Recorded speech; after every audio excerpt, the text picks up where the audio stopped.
Chapter 306. Black Beetle knew that Luo Nan's current injuries were mostly due to the backlash of the secret technique. It had little to do with their methods.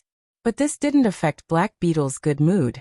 He climbed back onto the viewing platform, and his taut face relaxed for the first time. He hissed and laughed at his wristband. Snake tongue. Beautiful snake tongue. I love you to death. Keep going. Keep going. Smash something that looks more memorable. A hoarse male voice came through the wristband's external speaker. Don't try to get close to Snake Tongue if you don't have anything to do. I was the one who did it. Next, destroy the building and smash the outer wall. How about it?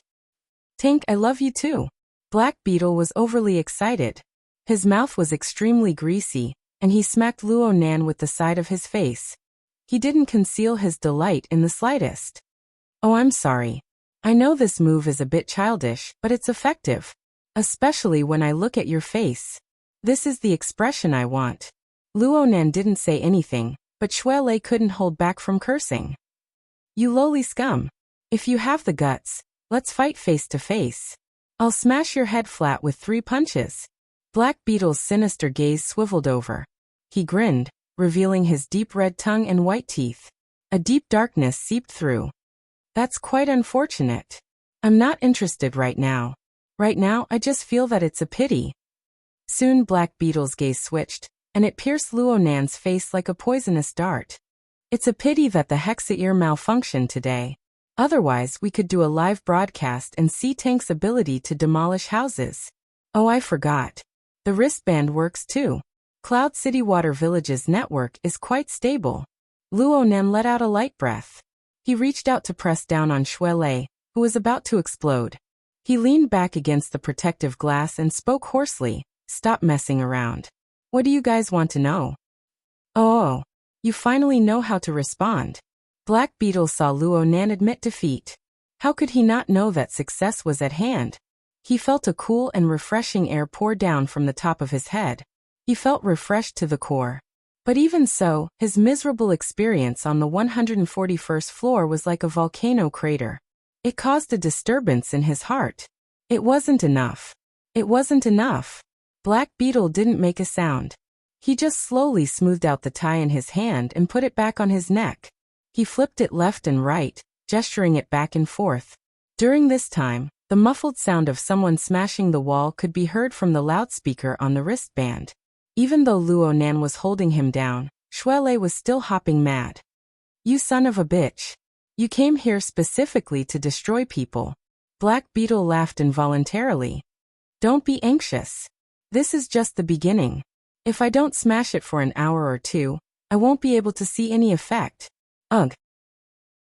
Before he even finished speaking, Black Beetle's mouth suddenly couldn't close. The rest of his words were stuck in his throat. No matter how hard he tried, he couldn't close them. During this process, his face turned red, green, and purple.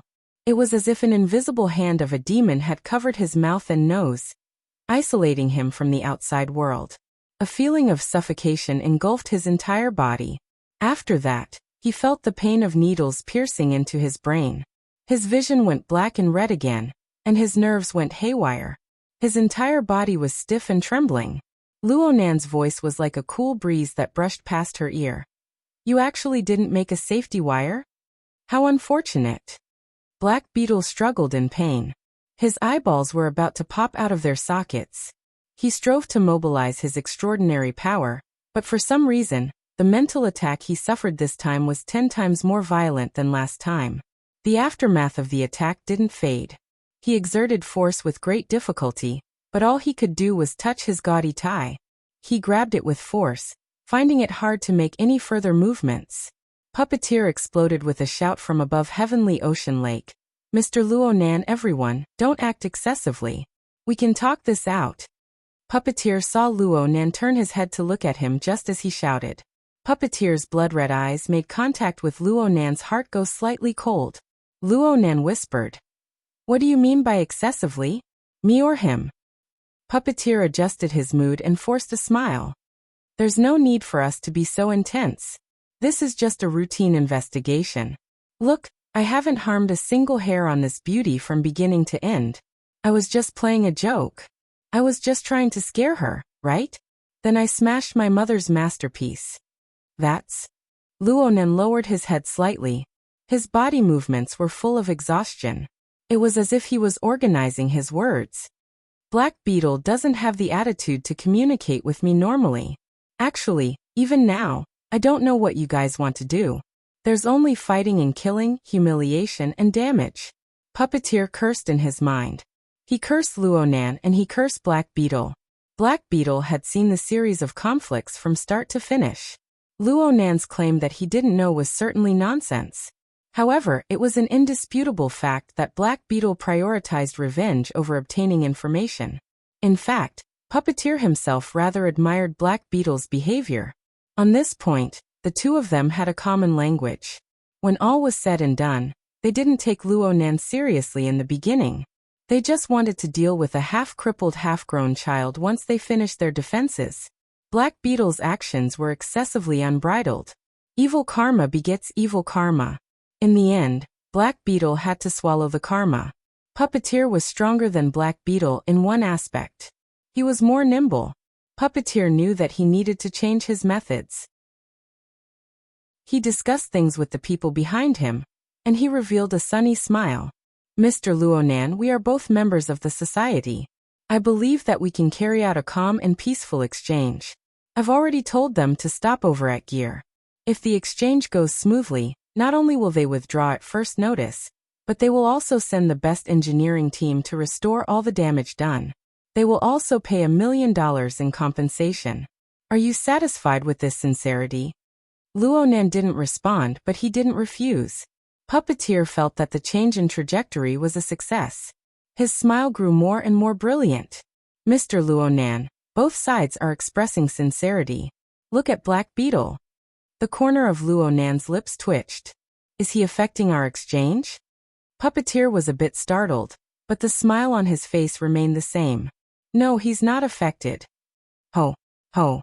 It was true that Black Beetle's entire body was stiff, but his mind was still clear. His eyes and ears were still useful. Puppeteer's words all fell into his ears. This nearly caused his heart to explode. He exerted all the strength in his body to twist his body, but he lost his sense of balance under the mental attack. He didn't twist his body. Instead, he fell down, his face smashing heavily into the ground. Since Puppeteer had made up his mind, he didn't even spare a glance in that direction.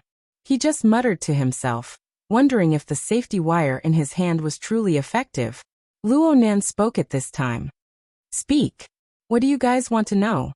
Puppeteer composed himself and calculated the time.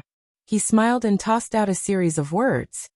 On the night of October 7th, the Society's Xia City branch clashed with the Order of Justice at Frost River Reality on Fudong Main Street in the city center. Branch President Ouyang Chun intervened in the later stages of the conflict. He erected the so-called logic world. From that point on, many things are unclear. This is disadvantageous to headquarters in restoring the truth of the matter and upholding justice for everyone. Luonan also laughed. You guys should go ask President Ouyang. 1 for personal gain, 2 for public gain. One-sided testimonies are very hard to accept. We learned through special channels that Mr. Luonan, by chance, entered the logic world through an out-of-body state. You are an extremely important witness. So we want to ask. What special channels? Luonan was very curious. Puppeteer's face finally turned cold. Mr. Luonan, no matter how you say it, this is an investigation by headquarters. I hope that everyone can correct their attitudes. Don't create any side issues and don't want to see consequences to appear. Luonan nodded. He no longer interrupted. Ask. Puppeteer stared at Luonan's face and spoke in a deep voice. We want to know what you saw in the logic world.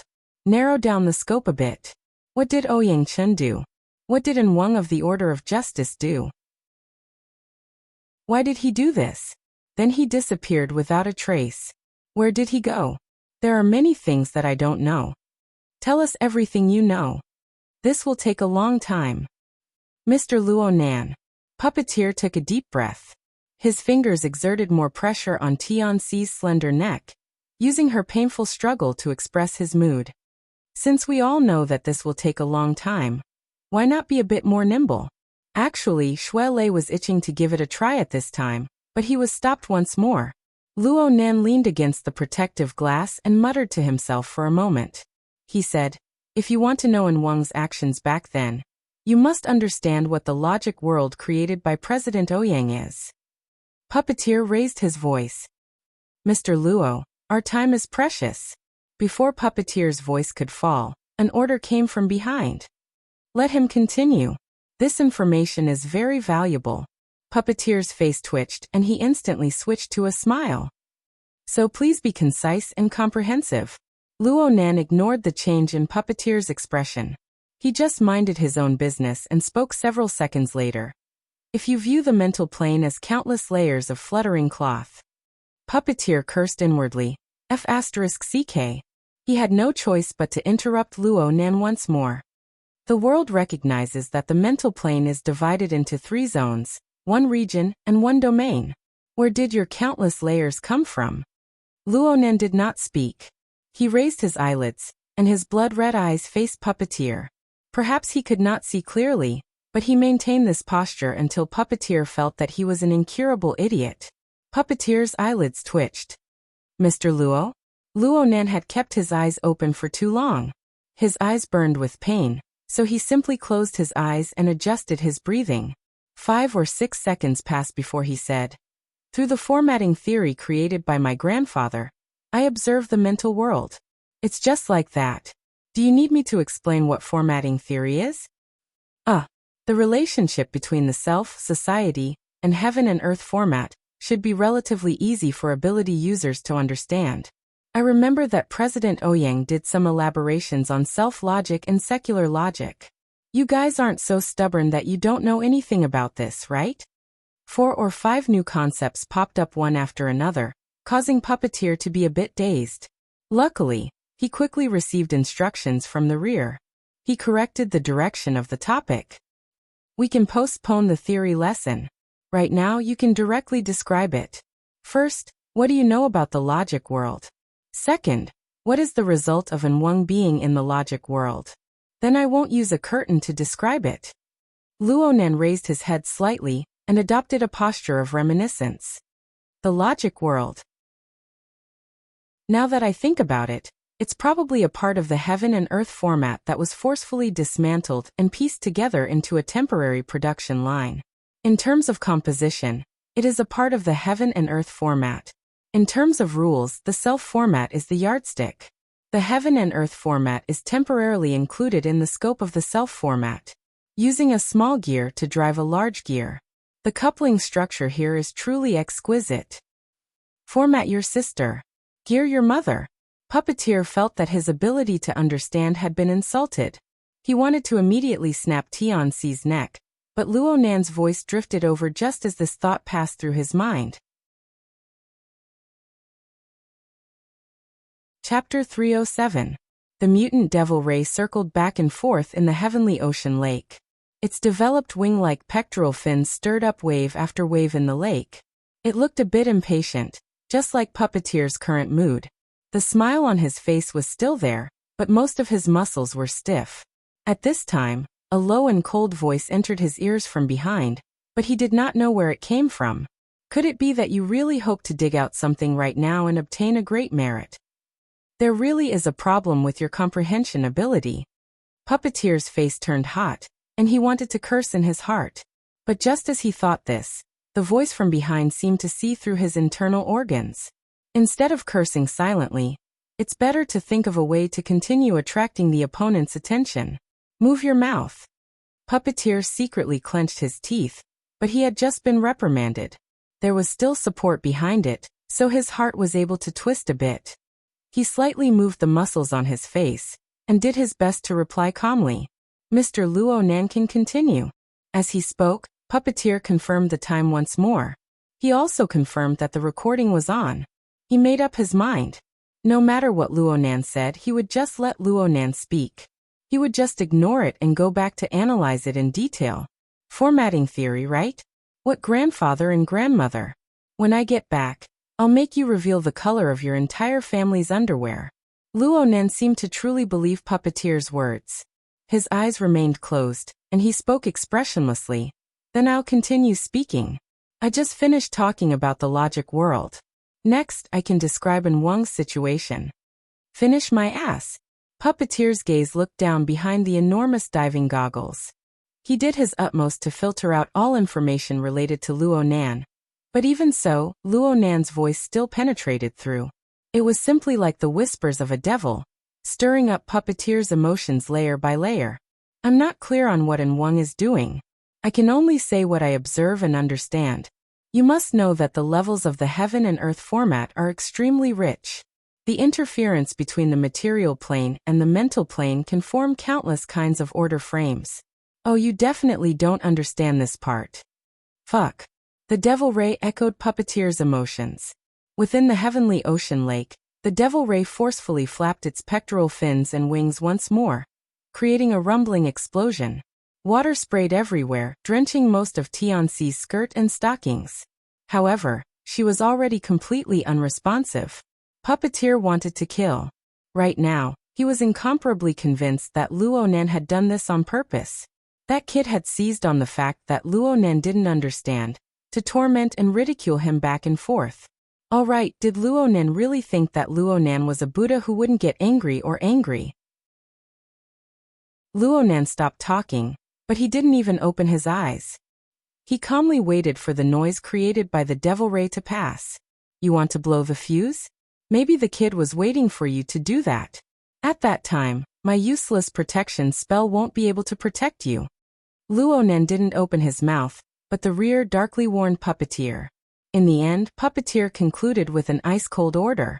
Don't let me be distracted by you again. After being reprimanded again, even Puppeteer's anger turned into ashes. He suddenly came to a realization. What was Luo Nan's goal in this round of taunting and stabbing? If what the rear said was really to provoke him to cut off the safety wire himself, then their intentions were really deep. On the surface, Puppeteer had said that he and Tianxi shared mental attacks, but Luo Nan could presumably see that the connection between the two was actually unequal after these few rounds. Tianxi was being tormented to the point of hovering between life and death, while Puppeteer was quite relaxed. In reality, even if Luo Nan's mental attack came, Puppeteer had the confidence to block the first wave. He relied on Tianxi in his hands. She was a good conductor. She was enough to minimize the damage to himself. And if he made a mistake and cut off his own path of retreat, what would happen to him? Just look at Black Beetle in front of him. He was a living example. Many complex thoughts flashed through Puppeteer's mind, but a thin layer of cold sweat covered his back. He immediately loosened his fingers, and even sent a bit of vital energy into Tianxi to avoid giving her more pressure. He also helped her smooth out her blood and energy. He was afraid that his emotions would be too extreme, and he would really strangle the safety wire on the spot, pushing the situation into an unsalvageable situation. He still had to explain to Luo Nan, sorry. Mutants aren't easy to control. I didn't interrupt your train of thought, did I? Luo Nan was silent for a moment. His voice became a bit deeper. I coined the term order frame. It's normal that you don't understand it. So ask yourself, do you need further explanation? Puppeteer stared at Luo Nan's face. The more he looked, the more he felt that he had dodged a calamity. Otherwise, what would he explain? Would he return the favor with aplomb? He was just trying to cover it up. Youngsters these days had ruthless hearts. Puppeteer's mind relaxed and tightened. From the looks of it, Luo Nan still harbored thoughts of direct conflict with them. Perhaps the society's reinforcements were about to arrive. Puppeteer needed to be a bit more careful and make more preparations. Speaking of which, the rear wasn't ready yet? In any case, Puppeteer adjusted his mentality. He accepted his fate. He wouldn't get pregnant just by listening to it. What was there to be afraid of? He put on his signature sunny smile. Of course, it's best if you can explain. I want it. Why wouldn't I want it? Luo Nan felt extremely exhausted after going through so many things. He let out a breath and gasped for a bit before continuing. I came up with this term. The source was the inspiration provided by Child. Puppeteer adjusted his mentality. His utilitarian heart gradually faded, and his mind became much more nimble. He raised an eyebrow upon hearing Luo Nan's words. The ears of truth? Luo Nan didn't respond to this topic. He followed the prescribed order and continued to speak. Child once said that observation is order. According to my understanding, it refers to using one's own logic to comb through the myriad things of the world that one observes, establishing laws of order that are easy for one to understand and utilize. And our existence itself is the product of a certain natural order. Here the order of the subjective and the objective, the order of the mental and the material, interferes. It is like two gears biting together. If the coupling structure is relatively stable and the operation is effective, then it is a gear set with relatively independent functions. It is an order frame. An order frame can be large or small. Speaking small, it can be our own cultivation method, and it can even be subdivided. Speaking large, the myriad things of the world can be included within it. Connections can also occur between the various order frames. The eyes behind the diving goggles blinked. Perhaps it was because his mind had calmed down, or perhaps it was because he had a clear reference. But Puppeteer suddenly felt that Luo Nan's words were quite reasonable if he cast aside the descriptions of gears and formats, and used terms that were easier for Puppeteer to understand. The order frame was like the self-logic of an ability user. Oh, this was Ouyang Chen's concept. Puppeteer preferred the more fanciful term of domain. On the side of headquarters, there were powerful people who proposed that the material world should be regularized. They wanted to use the perspective of pure supernatural power to reinterpret the entire universe. At the very least, they needed to leave a place for the mental plane. Of course, the 50 years of rapid development of the inner world was far too immature when compared to the profound and complex physical system that humanity had developed over 1,000 years. This argument could only be used as a form of motion. It could only be listened to for the time being. Were kids these days considering such complex issues? Or was formatting theory really that valuable? He would have to dig deeper when he got back. They're really chatting? Zhang Yingying was dizzy from listening through the three-way communications. She could not help but shout, "Don't get carried away. This fellow puppeteer is very sinister. Hey, I think I heard someone say snake tongue just now. It's snake tongue, right?" Luo Nan acted as if he did not hear her. He continued to talk loudly. It was Xue Lei who confirmed in a low voice, "It's snake tongue without a doubt. There's also a tank. He's over at Gear right now. He's threatening Nanster. That sinister woman has quite the reputation. She's a true curse mage with an inheritance. Holy crap. I just checked. She's not in the investigation team at all. She snuck over." Zhang Yingying slapped the steering wheel again. Right now, the investigation team's leader and deputy leader are both under control. But the other side may not know about this variable, snake tongue. We must notify the people coming over to provide support. Otherwise, we'll just be sending ourselves to our deaths. Xue Lei's heart tightened a bit. Is this person very powerful? She's been an architect-level character for a long time, but she's a bit like Nanster. Her body isn't too good, so she lives in seclusion and rarely shows herself. But she specializes in curses, and she also understands torture and assassination. She's extremely sinister. When it comes to harming people, she can leave her soul body and travel 1,000 kilometers in a single night to another city. Oh my god. Zhang Yingying stopped slapping the steering wheel and instead slapped her thigh. Be careful of this person. You must be careful. You guys are talking a bunch of nonsense over there, but if she's in an out-of-body state, she can go from Gear to Ocean Sky Cloud City in a single thought. Xue Lei's scalp went numb when he heard this. He immediately opened his mouth to warn Luo Nan, "Nanster." The words just left his mouth when Luo Nan's back borrowed a bit of strength from the protective glass. He stood up straight and spoke softly. "You might not be able to understand it if you just say it with your mouth. This way, I can do a demonstration." Puppeteer keenly sensed the minute changes on Luo Nan's side, especially Xue Lei. It was clear that Xue Lei was communicating with someone, and knew some information. Puppeteer's heart tightened a bit, and his body quickly entered a battle-ready state. The smile on his face didn't change. "Demonstration? I think what you said just now was quite good. I already understand the concept of the order frame. It's actually a domain, a small universe, a law of heaven and earth. Am I right? Wrong. Luo Nan responded in a straightforward and efficient manner. The core I just spoke of isn't actually in the order frame. Instead, it lies in coupling. The former has a myriad of names, but its source lies in the myriad of connections between each other. My mother classified these connections as coupling. I think it's quite appropriate. In the end, Puppeteer's blood-red eyes opened into a slit. Deep darkness and stillness were mixed within the blood-red color. His gaze fell upon the fallen figure in front of the heavenly ocean lake. The one who's playing dead is a very typical example. Many black beetles who had not moved at all felt their bodies jolt. Their scalps went numb. They felt Shuele, who was in front of them, and Puppeteer, who was behind them. Their gazes were like knives as they sliced over. Chapter 308. Black Beetle really was playing dead. Though Luo Nan's second mental attack was much stronger than the first, there was still an end to it. After enduring the most painful period, Black Beetle regained his soul, and regained his ability to move. However, Black Beetle could no longer find his position in the current situation. He saw it clearly. This group of people from headquarters were all unreliable, cold-blooded people.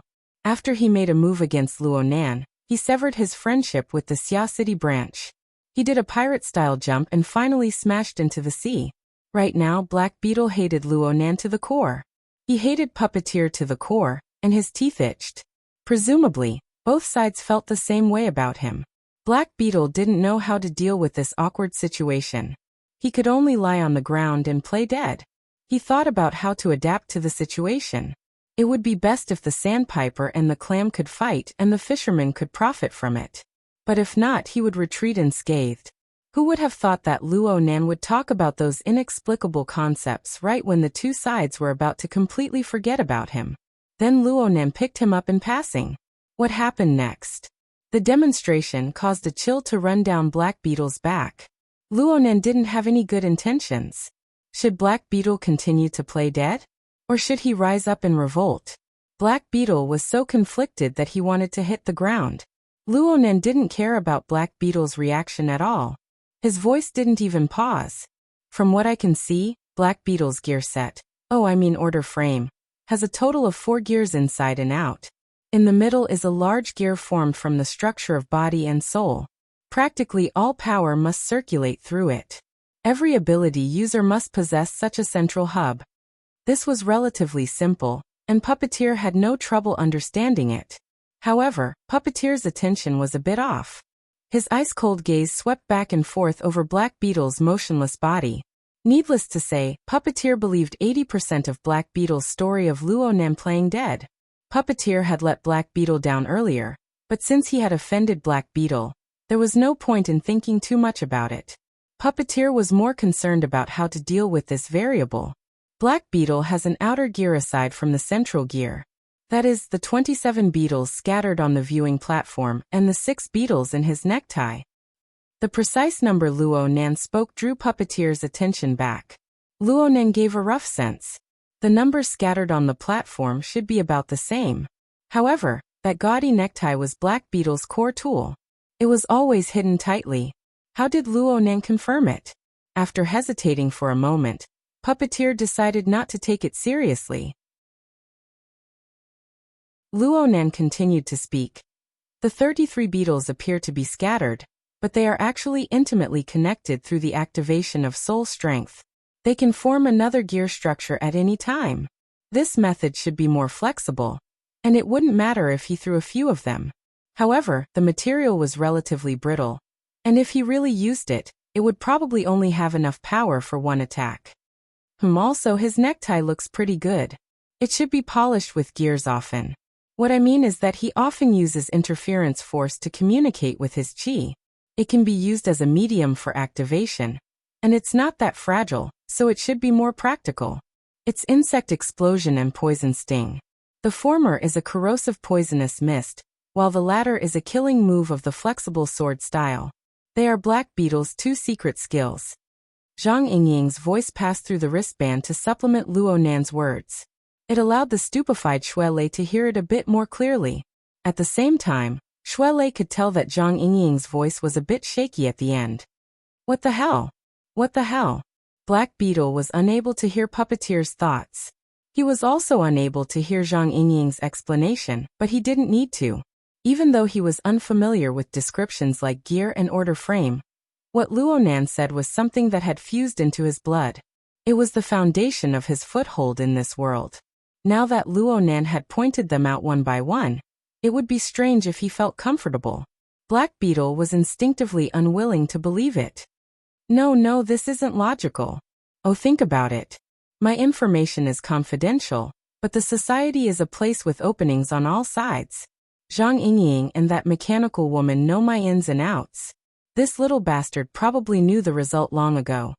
So he used that so-called order frame of his to wrap things up and mess with my mind? Or maybe this kid doesn't care if I'm awake or not. He just wants to use me to divert Puppeteer's attention? The more Black Beetle thought, the more suspicious he became. The more he thought, the angrier he became. He was conflicted in his mind for quite a while, but he still clenched his teeth and made a decision. He would deal with the myriad of changes by remaining unchanged. In any case, his face was stuck to the ground. He might as well just leave his face on the ground. He would just treat Luo Nan's words as farts, and he wouldn't move. At this time, Puppeteer took the initiative to ask Luo Nan, "Didn't you say there are 4 gears? There are only 2. The third gear is a bit different from the first 2. It is independent from Black Beetle's body and soul structure. It's called coupling, but it's more like a parasitic. Parasitism can also be considered a type of coupling. I think it counts." Luo Nan's words were unclear, but they nailed Black Beetle to the ground the instant they entered his ears. Impossible. Black Beetle felt as if someone had used an ice blade to cut open the back of his neck. A bone-piercing chill and pain spread from the center of his spine to the 2 ends. In the blink of an eye, even his toes were covered in ice. Others might be confused, but Black Beetle's mind was crystal clear. What Luo Nan was talking about was his life bug. The source of his ability was a mutant beetle. He had accidentally swallowed it into his stomach in his early years, and it fused with his extraordinary power to build a unique ability structure. He had nurtured it for many years, and the mutant demon bug had already been deeply rooted within his body. It had become the most important foundation of his ability. This was the #1 secret of his life. He had always kept it rotten in his stomach, never mentioning it to anyone. How could Luo Nan possibly know? Unless this kid had a pair of clairvoyant eyes that could see through his internal organs and see through all of his secrets. It was also at this time that Black Beetle recalled the feeling of being transparent and bright, unobstructed and unobstructed. The wind blew through the gaps, and the light shone on the earth. Was there a pair of incorporeal eyes behind this unfathomable sense of transparency? Staring at him all the time, not leaving a single hair behind? Black Beetle's heart beat wildly with this thought. He slapped the ground across his chest, and the aura on his body fluctuated. Everyone present had keen senses. Naturally, it was impossible to hide it from them. This kid is really playing dead. Shuelei had a straightforward temperament. He shouted out, "Go F*** King die." Even though Black Beetle's face was pressed against the ice-cold ground, it was as if a fire had been ignited at this moment. An explosion rang in Black Beetle's mind, and a buzzing noise similar to tinnitus poured into his mind. This noise was mixed with emotions of fear and fury. It was like a rising flame, incinerating his plan of playing dead into ashes. He suddenly bent his elbows and straightened his body. Whether it was his body or his consciousness, his first reaction was to charge forward and tear apart the demon that had exposed the greatest secret of his life. Shuelei had been moving forward by half a body's length from beginning to end. Now he took a diagonal step, blocking Luo Nan behind his broad shoulders. Speed wasn't Black Beetle's strong suit, but strange shifting was engraved in his bones. Even though his mind was a mess right now, Black Beetle still instinctively chose to move when faced with Shuelei's rock-solid stance. With a few slight movements, Black Beetle shifted Shuelei's center of gravity, and he saw the face behind Shuelei. A small portion of Luo Nan's face was revealed. He only had one eye, and only a slit could be seen in his eye socket. The deep red color absorbed all the light, and it was pitch black. It transformed into an incorporeal pressure that pressed against Black Beetle's chest. There's still the fourth gear. I just put it on not too long ago. Before Puppeteer could finish speaking, a gale rose on the half-open viewing platform, and Shuelei and Black Beetle collided together. Explosions rang out one after another, and Luo Nan's hoarse and weak voice drifted away. It was far away, and Puppeteer might not be able to hear it clearly unless he focused his mind. Puppeteer wasn't sure if Luo Nan was talking to him or not, but it sounded very much like Luo Nan's tone. The fourth gear doesn't belong to him at all. It comes from the outside. At first, it served a defensive function. It was like a lampshade, shielding against mental attacks. But right now, the coupling method has changed. It has changed from a lampshade to a lasso. Black Beetle grunted and retreated. Shuelei's close combat ability was at least a level higher than his own. Black Beetle had no chance of victory in a direct confrontation. Plus, Luo Nan's voice lingered by his ear without dispersing. Luo Nan's words pierced his mind over and over again, making it hard for Black Beetle to continue fighting. Black Beetle shifted his body greatly to the side. He no longer exposed his back to Puppeteer. Instead, he formed a long and narrow triangle before stopping. He gasped for breath slightly. His gaze first stared at Luo Nan, then turned to Puppeteer. Then, his gaze flitted across the various shadows of the platform. His mind wavered like his gaze. As for Luo Nan and Puppeteer, the gazes cast over from both sides seemed to be quite subtle. Intense unease and fear materialized, rolling within Black Beetle's chest and abdomen. Snake tongue. Give me a reply. What responded to him was a hissing sound. It was quiet and dark, like the hissing of a viper in the darkness. Scales slithered. Black Beetle was overwhelmed with shock when he wanted to move. A terrifying feeling of numbness rose from his abdomen all the way up, drowning his internal organs and drowning his throat. The power of the numbness continued to rise. A buzzing sound pierced into his brain. Black Beetle's eyeballs bulged, and veins crawled over the whites of his eyes. His eyes were filled with fear and despair. This was his life bug. He had always carefully kept it within his abdomen, keeping it separate from his internal organs. But now, the demon bug had gone out of control. The mutant demon bug's terrifying instincts awoke under the influence of the strange hissing sound. It bit its way through Black Beetle's intestines, stomach, chest, throat, and all the way to the brain. Black Beetle wanted to struggle, but his opponent didn't give him any chance. As the feeling of numbness and the buzzing sound of the bug entered his brain, his consciousness darkened. His spiritual light was lost forever. The violent wind masked Luo Nan's long and drawn-out sigh. Luo Nan didn't want to save Black Beetle. He just wanted to give Black Beetle a warning and trip up his opponent's secret plan. However, he never thought that Black Beetle's methods would be so ruthless. Black Beetle had directly awakened the mutant bug parasitizing within Black Beetle's abdomen. The roles of host and guest were reversed. Black Beetle died rigidly in the wind. He was thoroughly dead. Right now, his body only existed as the exoskeleton of the mutant demon bug. He was tossed about at will. Shuelei wasn't too sure. He sized up Black Beetle with vigilance and asked Luo Nan, "Is he?" Luo Nan nodded. "Dead." Before Shuelei could finish speaking, Black Beetle opened his mouth. "Yasakasha." Black Beetle wiggled his lips, tongue, and throat. The range was very clear, but his voice was vague and hoarse. When he used too much strength, a green spike even protruded from his mouth. It even swayed left and right.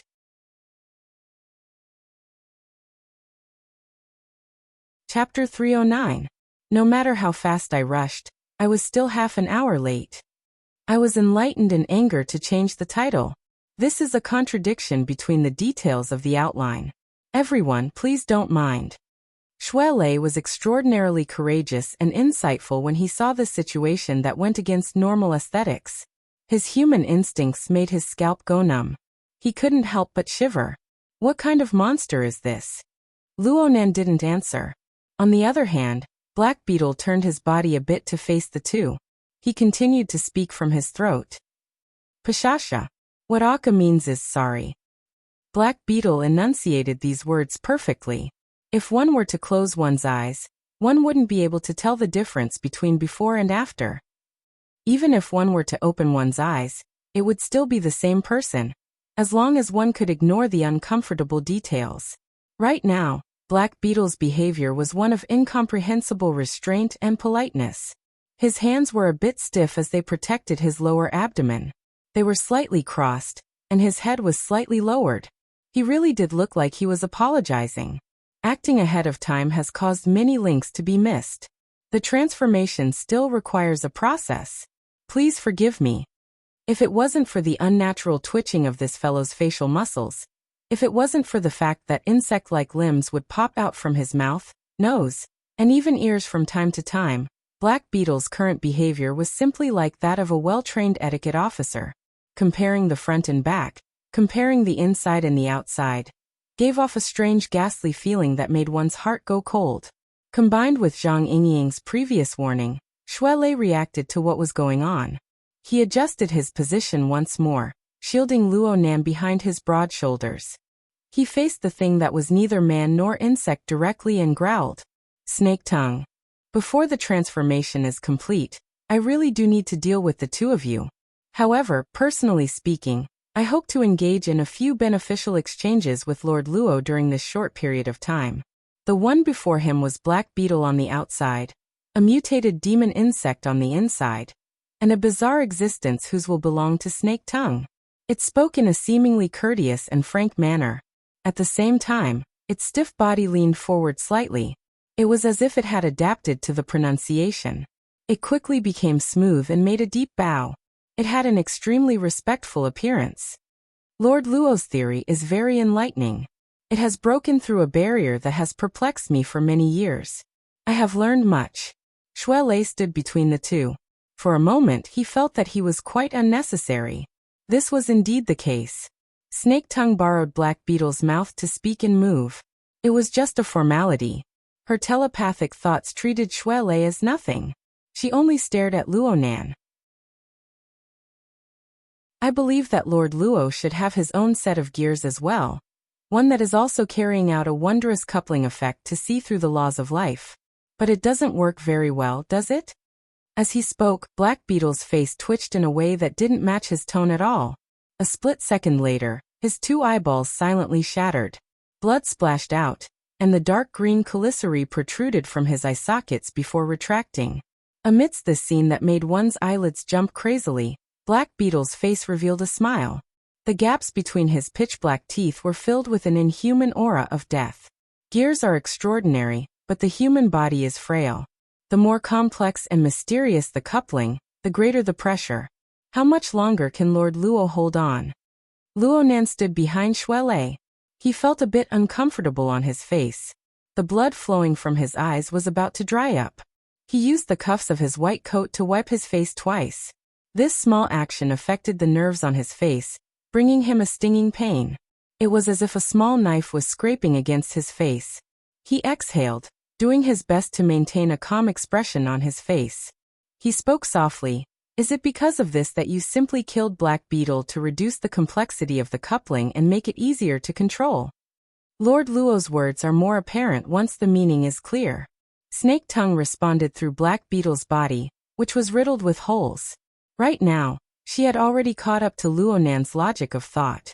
She could come and go as she pleased. Allow me to express my disagreement. Lord Luo's assertion that Black Beetle is dead is a bit rash. I have only made some changes to his mode of existence. According to Lord Luo's words, I have transformed the central gear into something else. Black Beetle's body twitched violently just as Snake Tongue finished speaking. His entire body shrunk into a ball, and he fell to his knees on the ground. His entire body trembled. Shui Lei subconsciously crossed his arms, pushing Luo Nan back a bit. He was afraid that Black Beetle would stir up some other demonic moth. And at the same time Luo Nan moved, a faint and fine incantation came from Black Beetle. The incantation mingled with the cold wind on the viewing platform and blew in all directions. Shui Lei didn't know if it was an illusion, but he felt that the wind on the platform had weakened. It was a thread too late. A series of soft explosions rang out from every region of the viewing platform. Shuelei's ears trembled slightly. His gaze spun around, accurately capturing every point of explosion. He saw light green mist rise and fill the air in those places. 27 of them. They should be bugs controlled by Black Beetle. They all exploded. It's a bug explosion. Be careful of the nerve poison inside. It's very corrosive if it's stimulated through special techniques. Zhang Yingying had already learned of Snake Tongue's arrival from her wristband. She grew more and more restless, but she had to feign calmness for the sake of not letting these two rookies panic. She endured with great difficulty. Shuelei's eyelids twitched wildly. It doesn't look like much, but they're coming from all directions. What's the meaning of this? Zhang Yingying was stupefied. Coming together? Luonan interjected. Snake Tongue is currently controlling the airflow on the platform. Leister, can you still climb the building while carrying me? No problem. Even if there was, Shuelei would still have to overcome it. Then we'll. Forget it. We're a step too late. Luonan's voice grew hoarser. His body was indeed under enormous pressure. He grew weaker and weaker, but his mind grew brighter and brighter. It was just as Snake Tongue guessed. The gears formed a coupling relationship under Luonan's roughly formed order frame. Perhaps it wasn't smooth, but it was enough to give birth to a spiritual light that illuminated the inside and the outside. There was nothing it couldn't reach, so much so that it possessed astonishing foresight. Unfortunately, Luonan's lack of experience in fighting enemies meant that his reaction was a bit slower when facing Snake Tongue, a spellcaster with treacherous and unpredictable thoughts. The frigid airflow on the platform had already become tame and docile under the control of the fine incantation. It spun, sending the light green poisonous mist that was scattered all around. The mist pressed down on Luonan and Shuelei's positions in layer upon layer. Looking at it from afar, it was as if fine muslin was coiled up. It floated in the air and didn't disperse. It converged into a curtain and surrounded the surroundings. It didn't even let the area outside the platform go. It sealed off Luonan and Shuelei's paths of retreat. Shuelei looked around, and the veins on his forehead throbbed.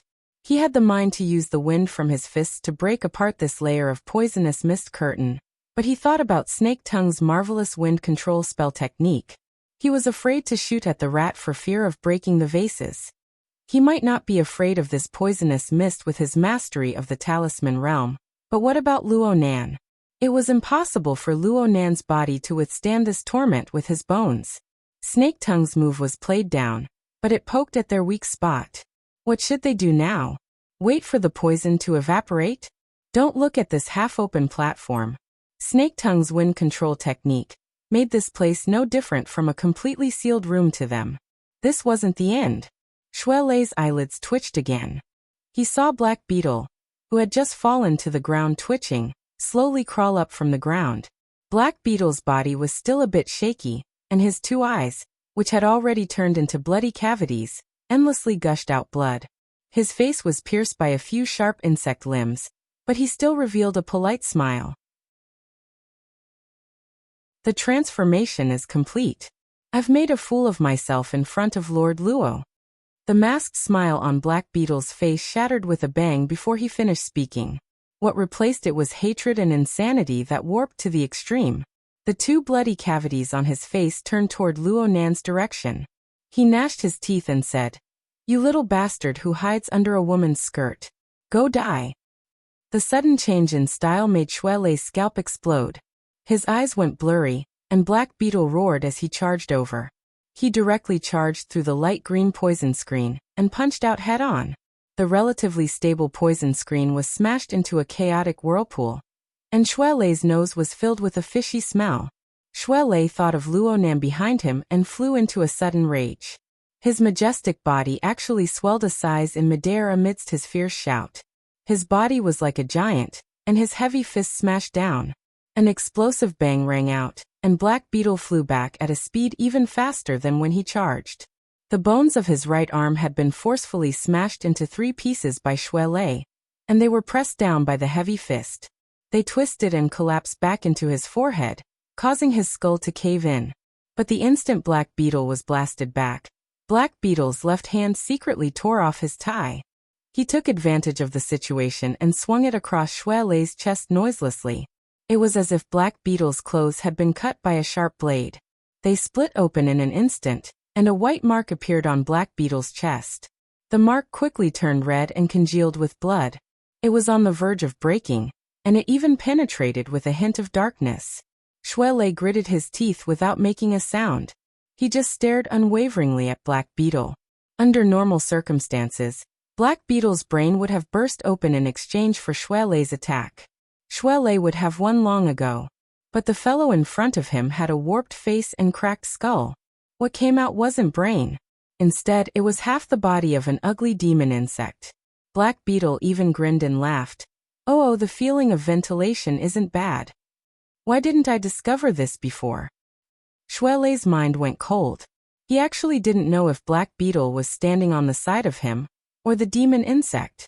What in the world was this fellow? Before Shui Lei could finish his thoughts, Black Beetle's expression changed again. His lips and teeth opened and closed, conveying Snake Tongue's will. Lord Luo, does this count as Black Beetle's death? Behind Shui Lei, Luo Nan's voice was low and hoarse, but it was still stable. It's just an incomplete soul. You've kneaded it into a wrath-like monster. That's one way of putting it. Snake Tongue didn't deny it. The scale of life and death is already fuzzy for us. You say death, I say life. Each has their own standards. But what I want to ask is this. If Lord Luo were to become like this, how would you feel at that time? Of course, I definitely won't treat him as crudely as I treated Black Beetle. I will use the most meticulous techniques to slowly knead him. I will make Lord Luo's soul my most precious collection. Under Snake Tongue's control, Black Beetle bowed over once more. The dark green beetle replaced the position of the brain within the cracked skull. It squirmed slightly. When the time comes, I will reconstruct a more suitable body for Lord Luo to place your dazzling soul. If we're lucky enough, we can often exchange and discuss ideas to perfect the order frame and other geniuses. This is my plan.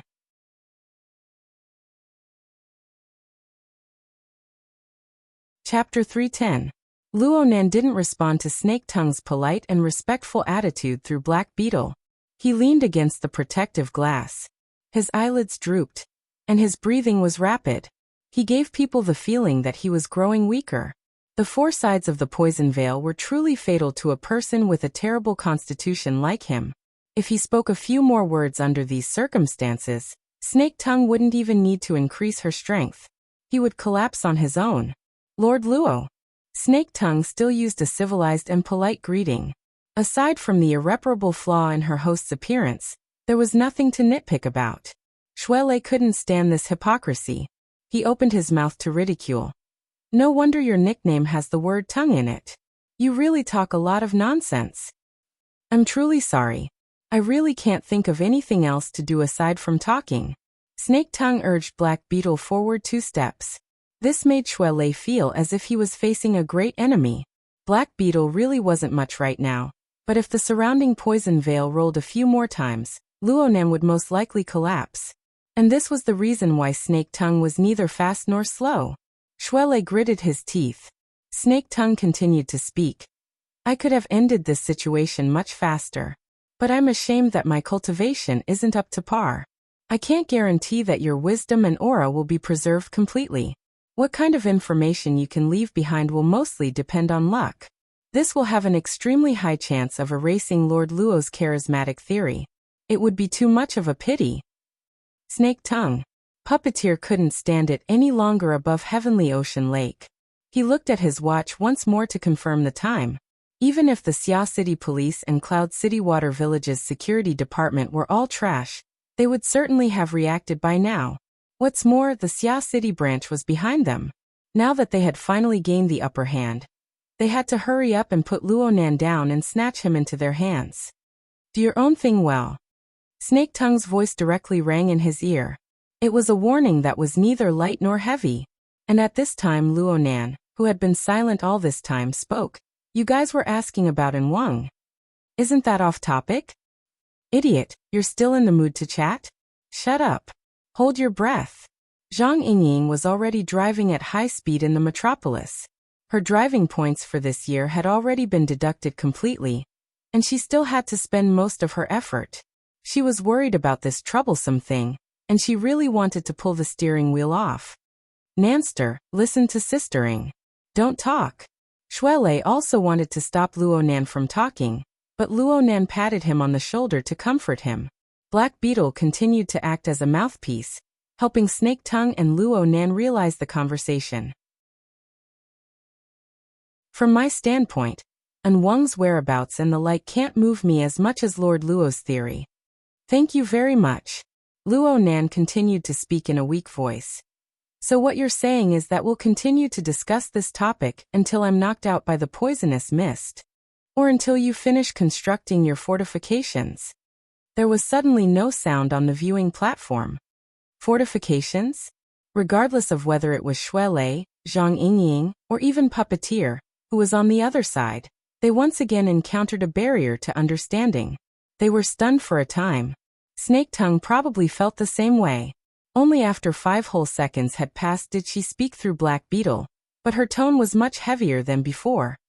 Lord Luo, have you been observing me this entire time? I've been guessing at you. Luonan's breathing gradually turned hurried.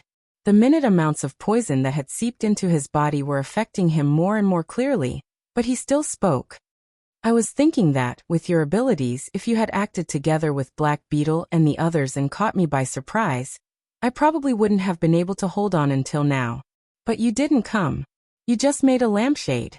It's better than nothing. It doesn't make sense for a great killing machine to be ordered around by a logistics personnel. Oh, so I guessed. Of course, I had the support of a certain person's intelligence. I thought that you must have come here in an out-of-body state. Admittedly, it's convenient, but it's also weak, especially when facing someone like me who specializes in sensing and mental attacks. Your personality should be more cautious and protective of your body. You haven't launched your final attack yet. Perhaps you're worried that you'll use too much strength and be detected by me. If I really do catch you, your defensive abilities will be inferior to Black Beetle and the others. Snake Tongue was silent for a few seconds before she said, Has Lord Luo discovered my position? I'm not too sure. So I'll listen to you. Let's chat some more? Snake Tongue didn't make a sound. She seemed to be muttering to herself as she pondered over her next move. Shuelei, Zhang Yingying and Puppeteer were speechless for a time. So it turned out that there was another confrontation going on the viewing platform, and they were completely unaware of it. Even though Luonan had made it clear, they were still like this. The gazes of Shuelei and Puppeteer were all focused on Luonan's body, but they were unable to see any clues. Luonan's complexion was still not too good. The protective glass behind him was curved, making it uncomfortable for him to lean against it. He laboriously adjusted his leaning posture, and when he finally felt a bit more comfortable, he extended 2 fingers and gestured. A second passed, and Snake Tongue spoke through Black Beetle. Lord Luo's meaning is, to answer your question just now. Luonan seemed to be in the mood to talk. You just asked me about the issue of my order frame. According to Black Beetle's evaluation standards, it contains 2 gears. One is large and one is small. Luonan spoke simply, but the inner meaning was much more complicated. Of the 2 gears, the large one was the format pyramid. It was represented by the external neuron, and the soul strength stored within it. Xiao Xinyu called it an external technique during his lecture. He said that it was like an enormous iceberg, its laws strict. The small one was the heart lantern of the eye's orifice. Luonan had made some progress in his 10 days of cultivation. It was an extension of his skeletal system, but it was not mature enough. It could only be considered a sampan floating outside the iceberg. The large and small gears had some sort of coupling relationship from the very beginning. Luonan channeled his soul strength from the format pyramid, causing the heart lantern of the eye's orifice to rapidly grow and strengthen. This was one of the reasons. The heart lantern of the eye's orifice and the format pyramid shared information. This was the second reason. This was especially true for the latter. At the very beginning, Luonan's clairvoyance on both Black Beetle and Puppeteer's life sketches were obscured by a dense fog, forming interference. After the new coupling relationship took shape, it was like wind passing through a gap. Light illuminated the earth. Most of the dark clouds and turbid mist were swept away from the two's life sketches, and even the entire Star River diagram, layer upon layer, was transparent, marvelous beyond compare. It was impossible for Luo Nan to speak of these details. Rather than saying that he was discussing with Snake Tongue, it would be better to say that he was using the process of speaking to further sort out his thoughts, which were gradually taking shape. Therefore, he didn't care whether or not Snake Tongue responded. He continued speaking, minding his own business. My problem lies in the fact that the two gears aren't on the same order of magnitude. They are too close to each other. They lack a reasonable structure. Even if a coupling relationship is formed, wear and tear is hard to avoid.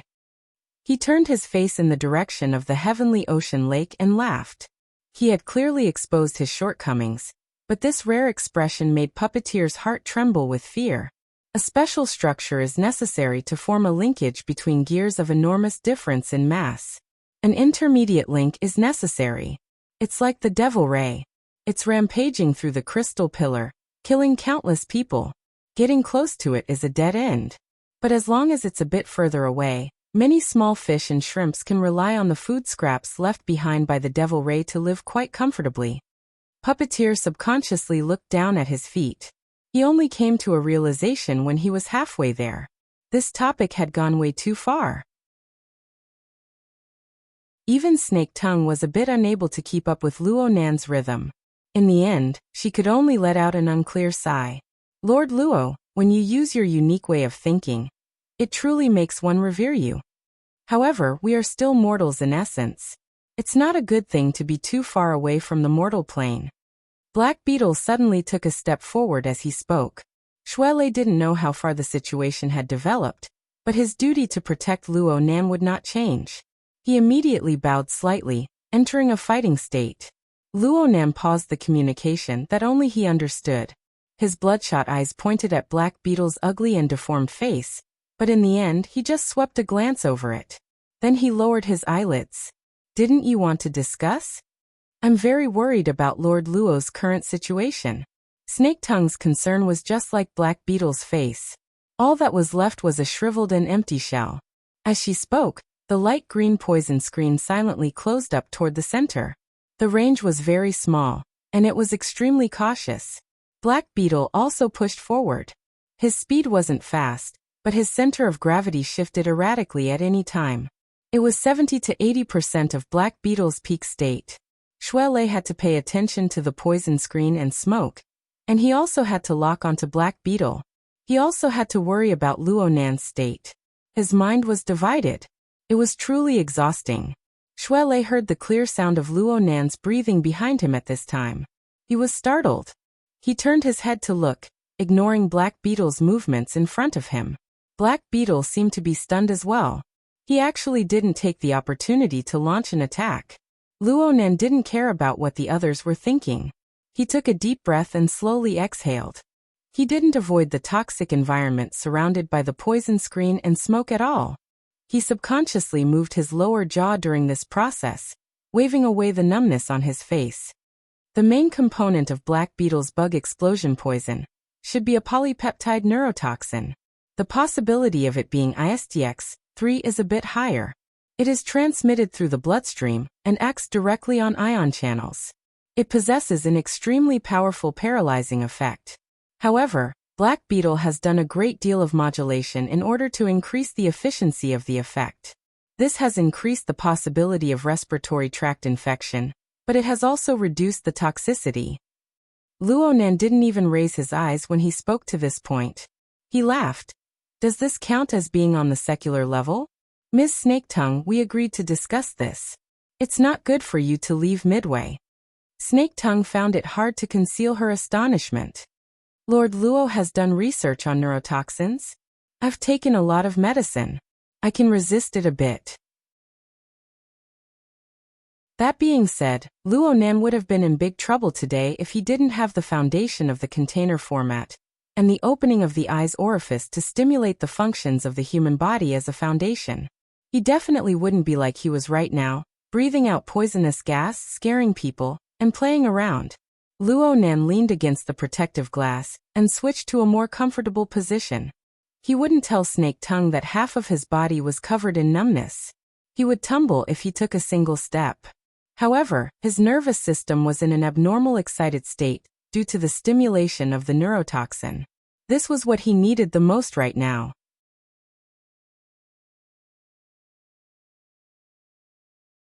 Chapter 311. Luo Nan spoke of frames, gears, and so on. His pretentiousness had truly risen. He paired it with a few professional terms, greatly increasing the effect of scaring people. Snake Tongue was silent for a time. She was probably re-evaluating Luo Nan's state. As for Xue Lei, he wasn't too clear on what was going on, but Luo Nan's appearance made him let out a long breath. His entire body relaxed. "Nanster, you're amazing."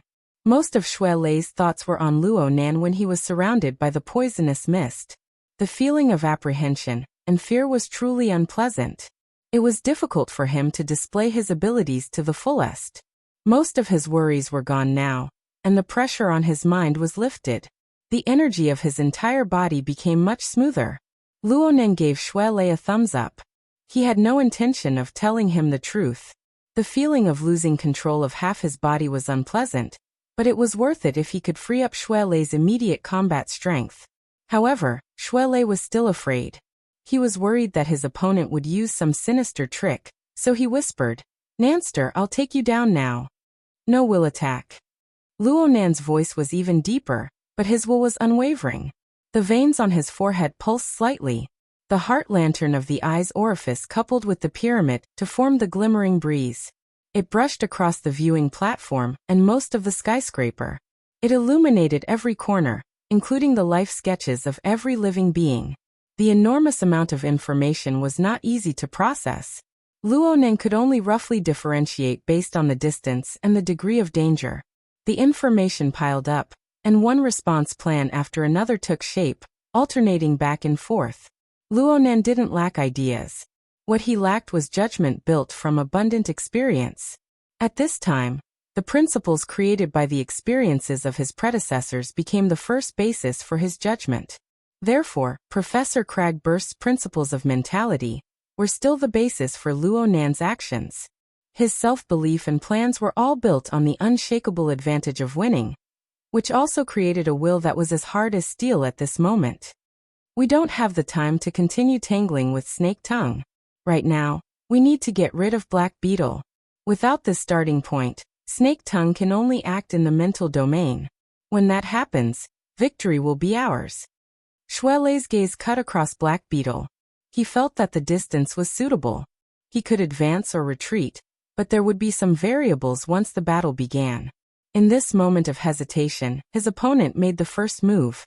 The Black Beetle let out a low and hoarse syllable. It sounded like an incantation, but it also sounded like the hissing of insects. The poisonous mist curtains closed around them, and the light green color suddenly deepened as it hissed in the air. Combined with Zhang Yingying's information, it was clear that he had forcefully catalyzed the poisonous fog. Not only was it neurotoxin, but it had also turned into corrosive poisonous fog.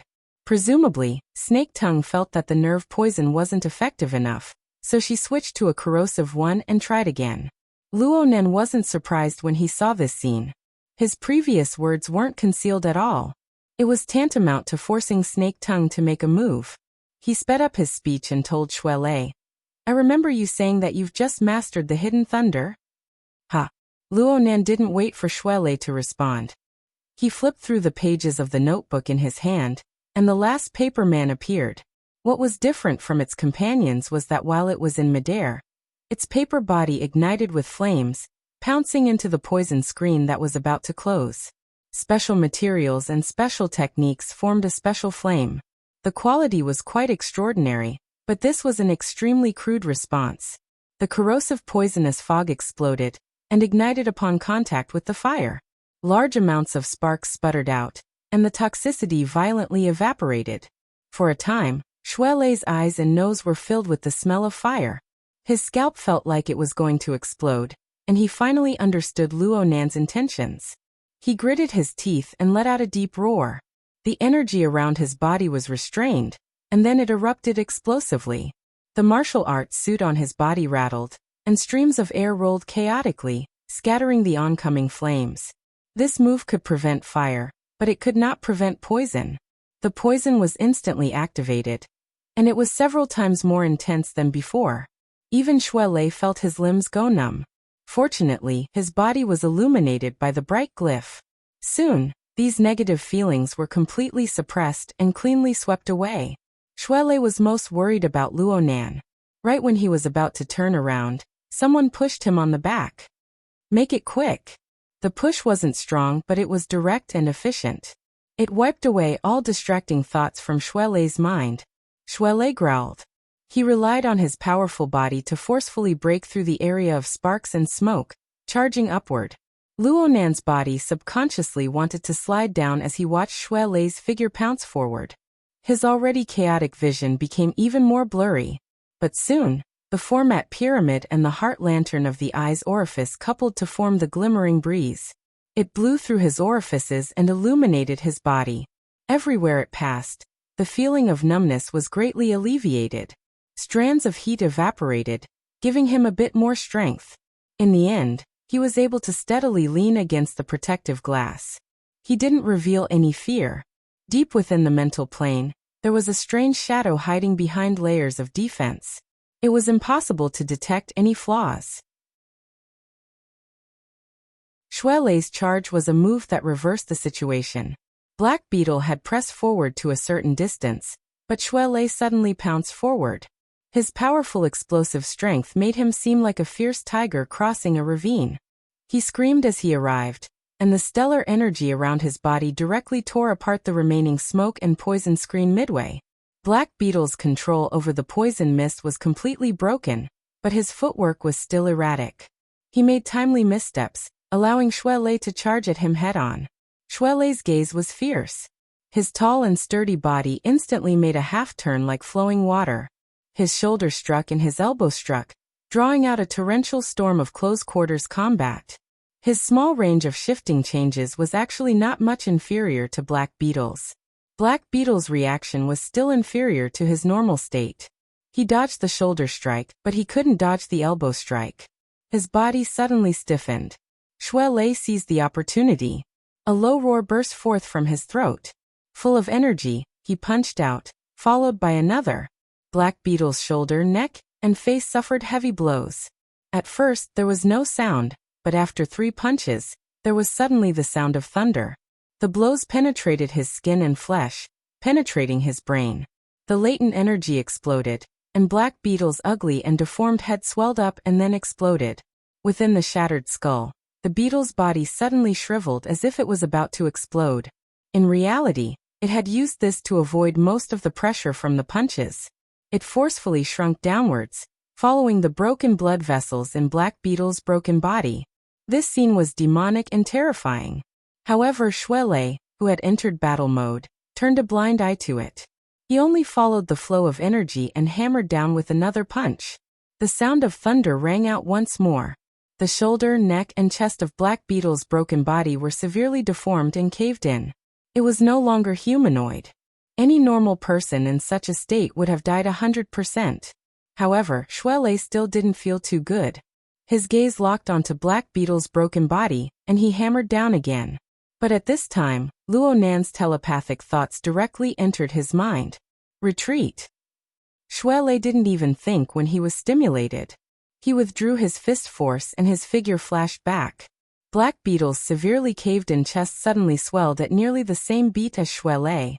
It looked like his entire body was about to explode, but before it could explode, it was forcefully restrained by an incorporeal force. In the end, only a bloody mist erupted from Black Beetle's neck, which had already turned into rotten flesh. The bloody light hissed in the air. A portion of it sprayed toward Shui Lei's head, but Shui Lei's fist force burst forth, forcibly shaking it away. Shui Lei's expression didn't relax after escaping from danger. He suddenly turned his head to look at Luo Nan, just in time to see the inexplicable flash of lightning in his best friend's blood-red eyes. Before Shui Lei could understand what was going on, a despairing cry rang out in his ear. Ah! The ugly green-shelled beetle emerged once more from the upper half of Black Beetle's broken body. Half of its body fused into the damaged flesh, while the other half, including its head and the hard shell on its back, emitted fiery smoke.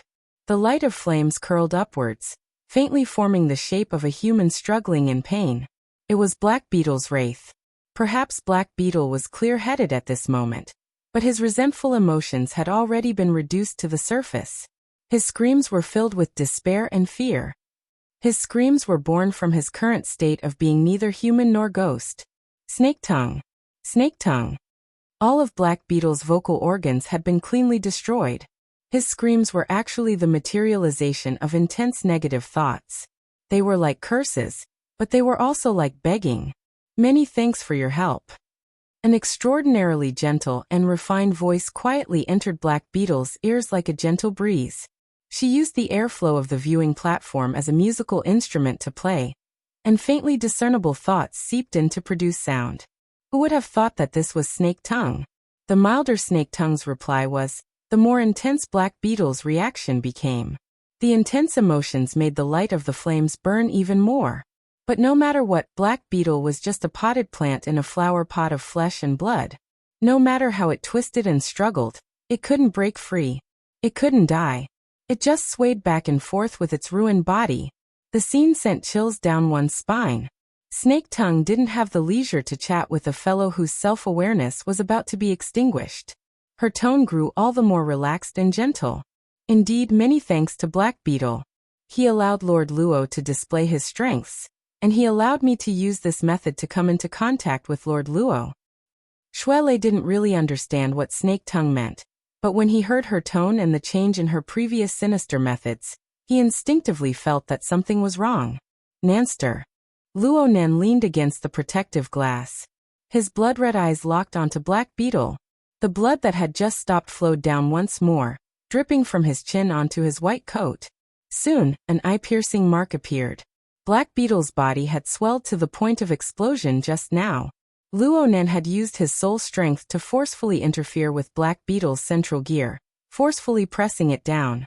Otherwise, what sprayed out wouldn't have been a bloody mist. Instead, it would have been a standard flesh bomb. Shuele might not have been able to withstand it, and Luo Nan would not have been able to withstand the rapidly spreading toxins in the environment. Luo Nan's interference technique was extremely ingenious. He had to have the ability to clearly see through the enemy's foundation. Only then could he do it. However, Snake Tongue was the manipulator of the other side. She had long since buried a trap here. Luo Nan's soul strength had just seeped in when she firmly locked it in place. The soul strength of the two collided head-on for the first time, forming a dangerous deadlock. The flesh bomb would explode with a bang if Luo Nan shrunk back in the slightest. Move back. Luo Nan squeezed out 3 words from between his teeth. Shuele hesitated a bit, then he moved back. Snake Tongue borrowed the power of the wind to speak. Her voice was like a shadow following a body. She seemed to be in the mood for discussion. From the effects of the soul animating the paper man, the intensity of Lord Luo's interference power far exceeds the scope of what the intelligence indicated. Aside from the dereliction of duty of the intelligence personnel, this is the result of the coupling of the 2 gears. It must be a method that he just comprehended. Luo Nan calculated Shuele's safe distance as he responded coldly, correct. No bonus points. However, Lord Luo should know very well that the root of your problem doesn't lie in your interference power. Instead, it lies in the serious imbalance between your body and soul. In other words, the problem of the disparity in the size of the gears. The more stunning your performance is, the more severe the consequences will be. So you used Black Beetle to create this trap for me? Luo Nan knew that creating a deadlock situation was absolutely not Snake Tongue's ultimate goal. Even though they were in a deadlock, Snake Tongue still used her superb soul strength to operate her techniques. She pressed down bit by bit, forcing Luo Nan to increase his input accordingly. They intertwined with each other until they transformed into a powerful incorporeal vortex. It was like a melee fight on the mental plane. This was none other than Snake Tongue's meticulous design. She used this method to make Luo Nan sink into the mud of a tug-of-war. Her ultimate goal was to avoid the powerful and fierce long-range attack. Though Snake Tongue had exposed the true location of her soul, she had dispelled the explosive power of Luo Nan's soul strength behind layers upon layers of defensive fortifications. It could be said that she had nothing to fear. Luo Nan sighed, "Fine. I want to say that you distorted the central gears to forcefully realize the mutual effects of the 4 gears on Black Beetle's body. This is absolutely not coupling. Yes. This kind of structural relationship is crude and low-level. It lacks beauty." Snake Tongue's voice was gentle. She sounded more like a teacher reciting beautiful poems. Things don't go as one wishes in the world. In the end, we still need to use the most realistic method to solve problems. Therefore, I used a low-level structure to draw in Lord Luo's interference to restrict your soul strength. Next, I will use this unesthetic form of wrestling to touch the limits of your body bit by bit, until it completely collapses. Perhaps it will be hard to retain your light of wisdom like this, but I can still add a top-notch collection to my collection. Collect your ancestor. Shuelei angrily spat back. His eyes stared fixedly at the remains of Black Beetle's wraith. Even though he didn't understand the details, he knew that the most crucial point was there. It didn't matter if it was a hook or a trap. It was nothing once it was smashed. Though Shuelei's figure was still moving back, it was smaller. He could counterattack at any time, and his speed would absolutely give his opponent a pleasant surprise. But Luo Nan called out to him once more, "Leicester, calm down. It's rare to have someone to chat with." Luo Nan's body couldn't hold on any longer as he spoke. He slowly slid down and sat on the ground. Shuelei turned to look, and his face flushed red when he saw this. His teeth were about to shatter from gritting them. But even so, Luo Nan still made a pacifying gesture towards him, wanting him to come back. Just as Shuelei was gritting his teeth and struggling, Luo Nan raised his face slightly. He faced the location of Snake Tongue's soul true body and spoke softly as if he were chatting. "Miss Snake Tongue, I must correct one of your views. Coupling relationships are divided into coarse and fine, low and high, but most of them are divided into existence and non-existence. If there is, then there is. If there isn't, then there isn't. You can't use coarse and low level as an excuse. Do you agree?" Snake Tongue didn't feel any emotion of admiration when she saw that Luo Nan was able to maintain his composure in the face of a hopeless situation.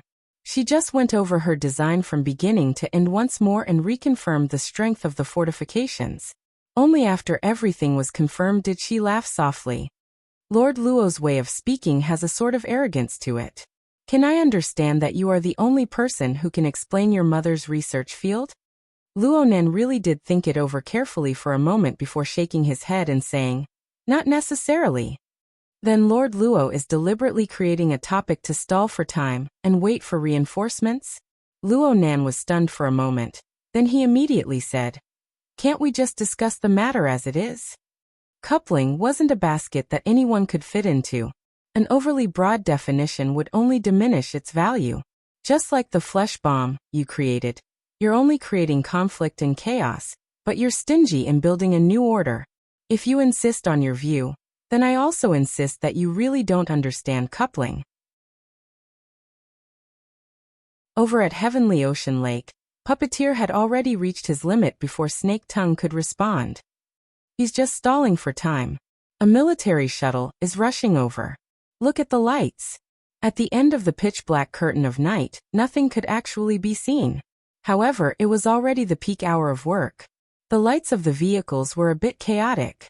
With the relevant experience, it was very easy to determine that these vehicles had received the message to make space for a military police ship that had temporarily cut in line to land. Snake Tongue was calm and collected. It doesn't matter. In the current situation, unless the 3 heavyweights of Xiao City rush over, no one will be able to help him out. Puppeteer nearly cursed out loud. "You're a soul body. You can come and go as you please. I need time to retreat." He forcefully suppressed his emotions back into his stomach. He also understood that he couldn't keep playing with someone like Snake Tongue, so he decided to retreat first. Puppeteer shot a glance at the fuse that was already on the verge of death. This person was already useless. "Forget it. I've done my part. I'll help you one more time." You guys play slowly. I won't keep you company. Yeah, before that, I need to leave behind a few beautiful memories. Puppeteer faced Luonan and Shuelei with a smile as brilliant as the sun, revealing a mouthful of white teeth. Then he contacted Tank through his wristband, who had yet to appear. Hello, Tank. Do something that leaves a deep impression on people, like lighting a fire or something. Luonan's drooping eyelids suddenly twitched twice. Shuelei was stupefied for a moment before he suddenly came to a realization. He hastily turned his head to look at the distant wetland jungle. However, the sky had long since darkened. What could he see? Even so, it was impossible to count on the kindness of this group of people. Puppeteer continued chatting with Tank. If time is a bit tight, then just burn the top. Pay attention to destroying the fire system first. Holy crap. That fast. Okay, I'm just talking nonsense. I trust in your professional level. F***CK. Shuelei's hair stood on end as he thought about the misfortune that the legendary building was currently suffering. He cursed loudly. Snake tongue, you dare? Puppeteer shrugged. None of her business. This has nothing to do with me. Snake Tongue's voice was as gentle as before. However, regret is a hook buried within one's memories.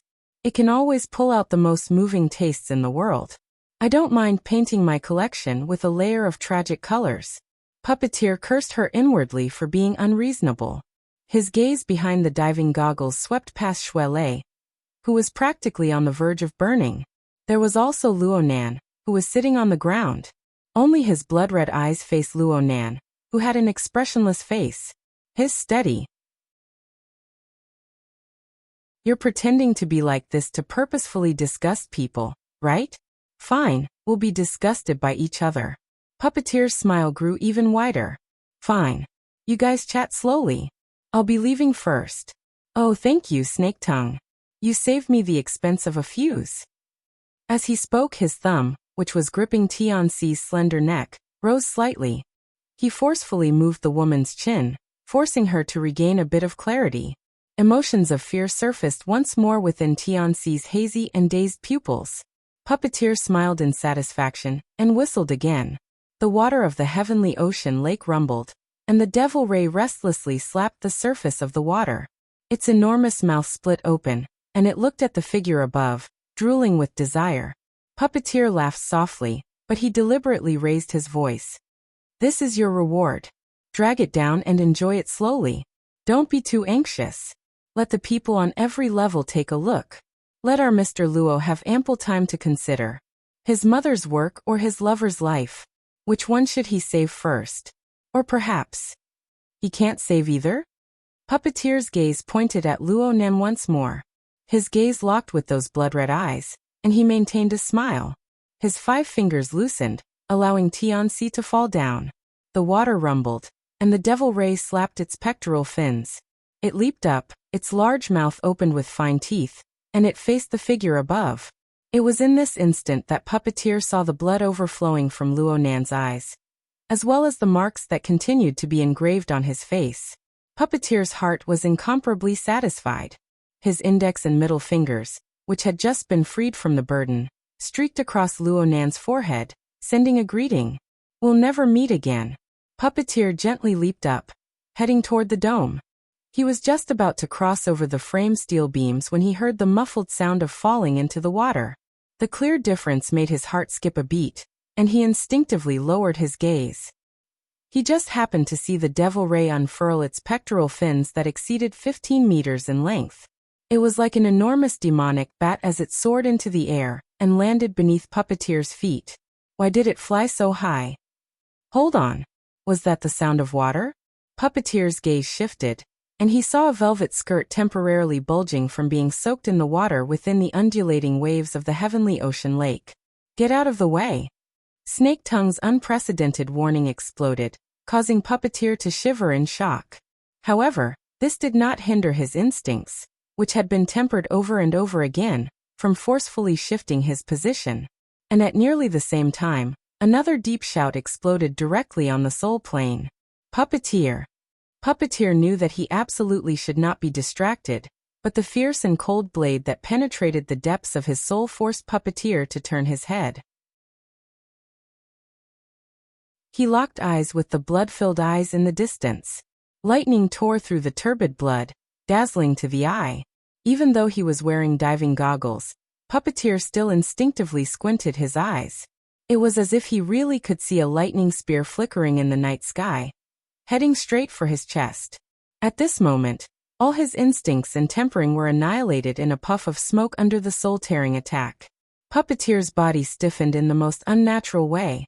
The mutant Devil Ray's body was enormous, and its flying momentum was swift and violent. Even though Puppeteer had shifted at least 3 body lengths, it was still not enough. It was far from enough. A rain of blood sprayed out, and the sharp teeth of the Devil Ray's mouth latched onto Puppeteer's right arm. It was the same arm that had previously choked Tianxi. In an instant, Puppeteer's limbs were separated. Then came the impact of the pectoral fins and wings. The hidden mutated barbs directly pierced through Puppeteer's chest, piercing in along with 2 rows of ribs. The sharp pain caused him to sober up a bit. He kicked with all his might, and he actually managed to borrow some strength to fly to the side. However, the over 10-meter-long tail of the whip buzzed as it lashed out, bringing with it the sound of chains shaking. The heavy whip struck Puppeteer right in the face. His diving goggles shattered and splattered, revealing Puppeteer's bulging eyes as well as his exceptionally incredulous expression. In the blink of an eye, all of this was torn to pieces by the powerful pressure that burst forth. Only a headless and mutilated body fell straight into the heavenly ocean lake. Waves of blood came and went, and very soon, it was completely diluted.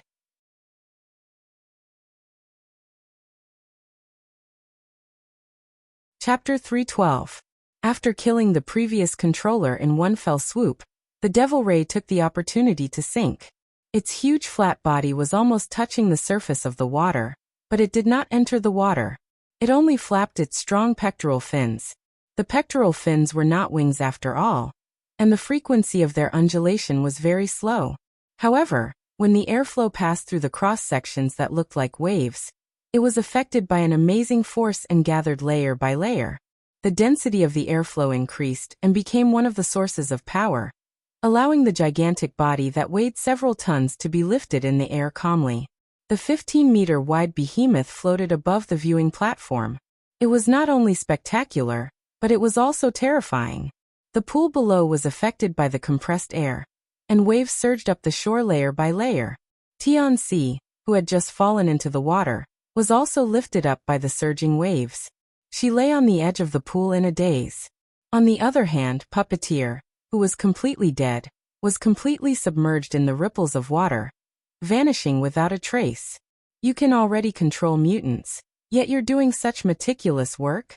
Due to the impact of Puppeteer's death, at least half of Snake Tongue's attention was currently focused on the heavenly ocean lake. Actually, she could still accept the Devil Ray's betrayal. Puppeteer, this half-baked Puppeteer, deserved to die this way. It was just a matter of time. On the other hand, mutants with strengthened bodies were not much of a threat to her. What truly concerned Snake Tongue was Luo Nan's method of controlling the Devil Ray. Based on the Devil Ray's performance, it was able to clearly distinguish between a person who had fallen into the water. It had sent Tianxi to the shore and let Puppeteer's corpse sink to the bottom. The rarest thing was to follow one's natural instincts and make use of the impact of the waves. This was the consideration of the Devil Ray, not the thinking of humans. This proved one point. Luo Nan's control over the Devil Ray was to subdue it, not to manipulate it. This was an extremely high-level technique even among the puppeteers. Puppeteer had used professional techniques to bypass it, but what did Luo Nan rely on? Luo Nan must have seen Puppeteer reveal the Devil Ray. Luo Nan only acted on the spur of the moment. During this entire process, neither Puppeteer nor Snake Tongue herself noticed anything at all. Even when the Devil Ray betrayed them, Snake Tongue still couldn't confirm what was going on. This method was not mentioned in the intelligence. Of course, Luo Nan intimidated Puppeteer with his long-range bombardment, causing Puppeteer to lose his life. The impact on Snake Tongue was even more direct. It was clear that Luo Nan wasn't restricted by her at all. What in the world was going on with her entanglement on the mental plane? This guy is like a treasury. No, an armory. Snake Tongue was completely unable to predict what this seemingly inexperienced and stubborn half-grown child would pull out in the next moment. Could formatting theory and coupling theory be a spiritual weapon production line? Due to the impact of Puppeteer's immediate death, Snake Tongue's considerations had clearly increased, to the point where she forgot for a moment that now wasn't a good time to mull over such matters. With a slight jolt, he locked onto the location of his soul body. Snake Tongue's heart sank a bit. She saw Luo Nan turn his head at the edge of the viewing platform. The lightning in his eye sockets tore apart the bloodstains and pierced through the air. It was the move he had used to deal with Puppeteer. Snake Tongue had exposed the location of her soul body for the sake of better entanglement with Luo Nan on the mental plane. She looked at Luo Nan from a distance, separated by the remains of Black Beetle's body. At the time, she was certain that Luo Nan could only struggle in the mud of soul strength. Long-range attacks would be hard to realize. She had nothing to fear. But Puppeteer used his life to remind her. His judgment was completely wrong. Snake Tongue knew that it was too late to dodge, so she relied on the fortifications to resist. Unfortunately, the tyrannical attack that he had predicted did not come. There was only a wisp of gentle wind and a beam of faint light. It was slightly warm, but it was the wind brushing against the sunlight. It was very penetrating. What's wrong? Snake Tongue had a bad feeling. On the mental plane, the creeping grass leaves and thick vines trembled noiselessly. They crisscrossed layer by layer, forming a special structure that covered the majority of the viewing platform.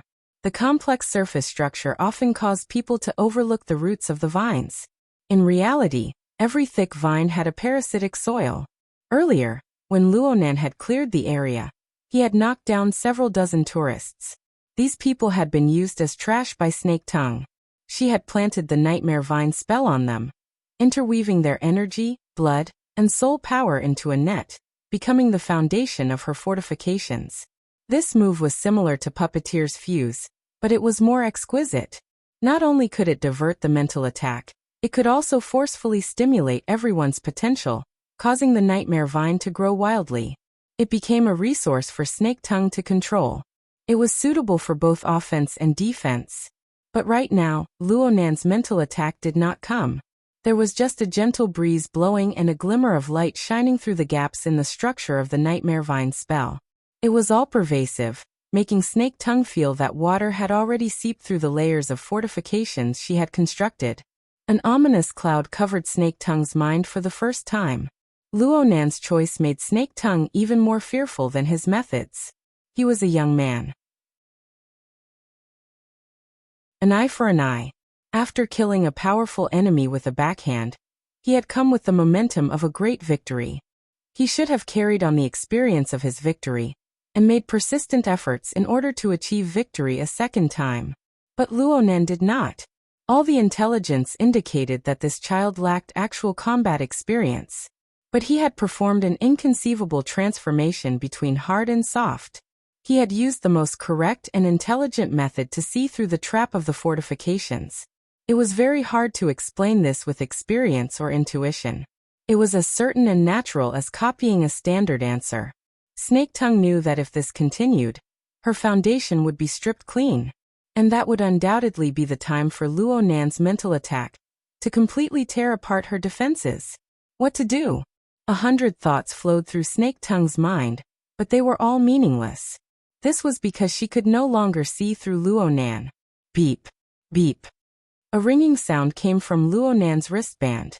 This was a warning sent by the control center after the fire protection system of gear was cut off. The destruction of the tank continued. It was only a matter of time before the fire started. Luo Nan's face was as gloomy as water. Snake Tongue could feel the irritation within the soul strength that was projected over. A cold killing intent seeped out from the glimmering breeze. It was unreserved. However, Luo Nan's penetrative force was not affected. He just shifted his gaze to the sky above the heavenly ocean lake, pointing straight at the devil ray floating above the water. The sound of water surged, and the devil ray's height increased. Its pectoral fins flapped slightly, and it flew away from the sky above the heavenly ocean lake. It pressed down to the edge of the viewing platform. Luo Nan, Shuelei, and even the remains of Black Beetle and Snake Tongue's soul body were all placed under the shadow of its flat body. Before Snake Tongue could react to what was going on, the Devil Ray's pectoral fins lashed out. The remains of Black Beetle in front of her were like a smashed basketball. His entire body deflated, and he was flung over 30 meters away. He only stopped when he smashed into a decorative statue on the platform. The pure power of the attack did not break the balance. Instead, it simply crushed him. Plus, Snake Tongue was distracted. She didn't react in time, and the flesh bomb didn't even explode. It was destroyed. 70 to 80% of the bones in the remains of Black Beetle's body were shattered. He was like a broken water bag, blood gushing out. His foundation was destroyed. Black Beetle's wraith was like a candle in the wind. It flickered twice, and then it was completely extinguished. Snake Tongue didn't even let out a grunt. At least half of this attack was meant to vent his anger. So what? Luonan controlled the Devil Ray, killed Puppeteer, destroyed Black Beetle, and grasped the initiative on the mental plane. Right now, Luonan was the master on the viewing platform. Everything he did was correct. The destruction of the flesh bomb meant that Snake Tongue had lost yet another bargaining chip. The situation was even worse. Looking at the entanglement of soul strength now, it was simply a self-directed, self-indulgent farce. The funniest part was that she still didn't know how Luonan had split his strength to control the Devil Ray, kill Puppeteer, and then attack again in the blink of an eye. Could it be that Luonan's soul strength was limitless? His body. How could his body possibly hold on? On the other side, the body of the Devil Ray was far too large. It was hard to control its balance in the air. It had just slapped away the flesh bomb when the tip of its fin accidentally struck the protective glass at the edge of the viewing platform, directly breaking open a huge gap. Shards swirled in the air, and some of them landed on Luonan and Shuelei's heads. Shuelei raised his head to look at the sinister bloody cavity on the Devil Ray's abdomen. He was still a bit stupefied. Luonan must have been nervous to see it sink bit by bit, but he didn't understand how it had reached this step. Leister, give me a hand. Luonan supported himself against the protective glass and slowly stood up. His legs were still weak. Shuelei had no time to think. He rushed forward to support Luonan's arm. Only now did he remember to grimace in pain. Was this done by you? Relax. It's quite obedient. It was just as Luonan said. The Devil Ray displayed itself to be extremely docile. It seemed to have recovered some traces of its personality from before its mutation. It sank bit by bit. An incorporeal magnetic field counteracted most of the gravity, and the compressed air that flowed through its pectoral fins and wings stirred up faintly discernible ripples. It carried out fine adjustments to its posture, displaying its ability to hover at an extremely low altitude. The Devil Ray descended until it was only 15 centimeters from the ground. It was like a standard flight of stairs, but it was a bit too wide. Its enormous body seemed to be rippling endlessly, but not a single drop of water actually touched the ground. Only water droplets sprinkled onto the floor tiles of the platform. Luonan sized it up quietly, feeling the obedience and fear of this enormous creature. On a plane that the vast majority of people were unable to reach, the high imitation version of the human-faced arachnid had already fused most of its body into the Devil Ray's body.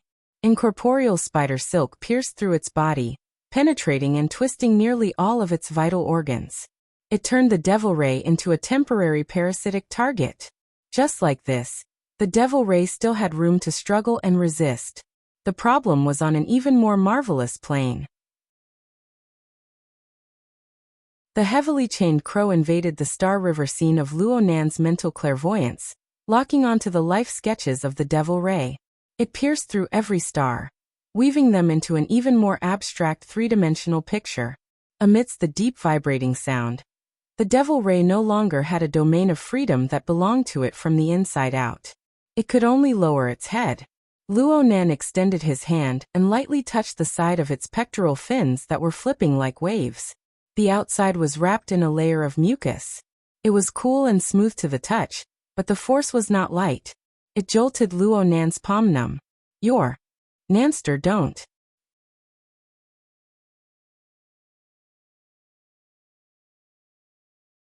Chapter 313. Shuelei's worry was justified. The smooth and soft back was not easy to stand on, and Luonan was very weak right now. If Shuelei had not supported him, Luonan would have been swung off the moment his other foot left the ground. Luonan had no intention of giving up halfway. He took a deep breath, and lightning flashed in his eyes once more. The marvelous coupling power of the big and small gears penetrated through his body. It was like the stimulation of an electric shock cardiopulmonary resuscitation. The pores of his entire body opened up, and a numbing heat wrapped around him. The heat was dense and undissipated in a small circle inside and outside his body. Ha! Shuelei was caught off guard by the feeling of electricity passing through his palm.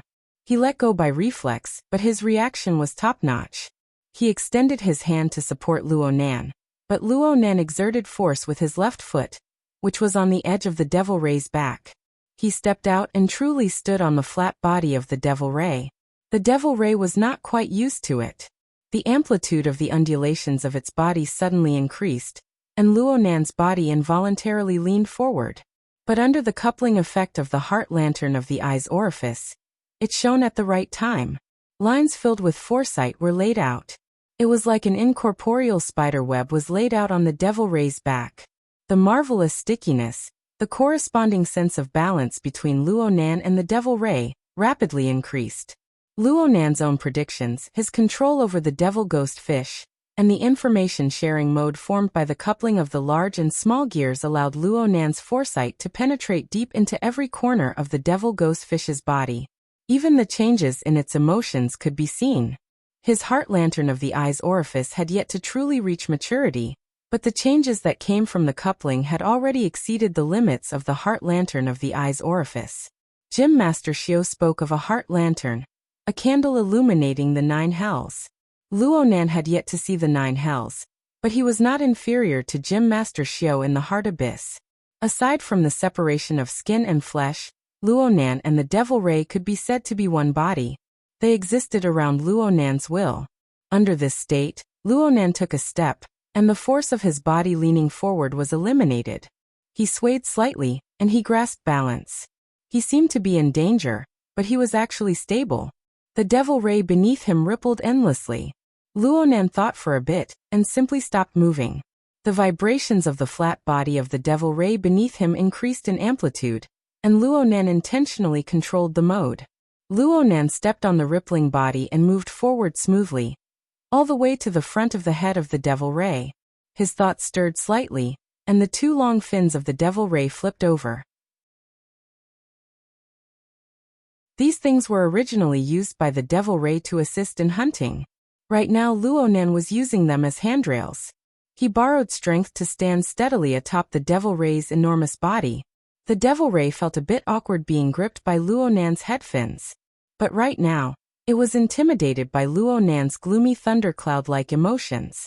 The actions of its enormous body were naturally influenced by those emotions. The frequency at which its pectoral fins and wings flapped increased by quite a bit. Nanster, don't be rash.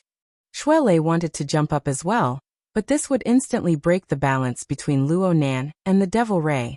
It would be much more difficult to adjust. Therefore, the Devil Ray shook its body in a very unfriendly manner and floated up, not giving Luonan a chance. Shuelei was both anxious and angry. He looked at where Luonan's gaze was pointing, and he saw that Luonan had cast his gaze toward the forest behind the curtain of darkness. How could he not know what his best friend was thinking? Shuelei immediately said, hey, but his mouth was clumsy at this time. He was unable to speak a reason, so he could only ask Zhang Yingying for help. Hurry up and persuade Nanster. He wants to ride the fish and fly over.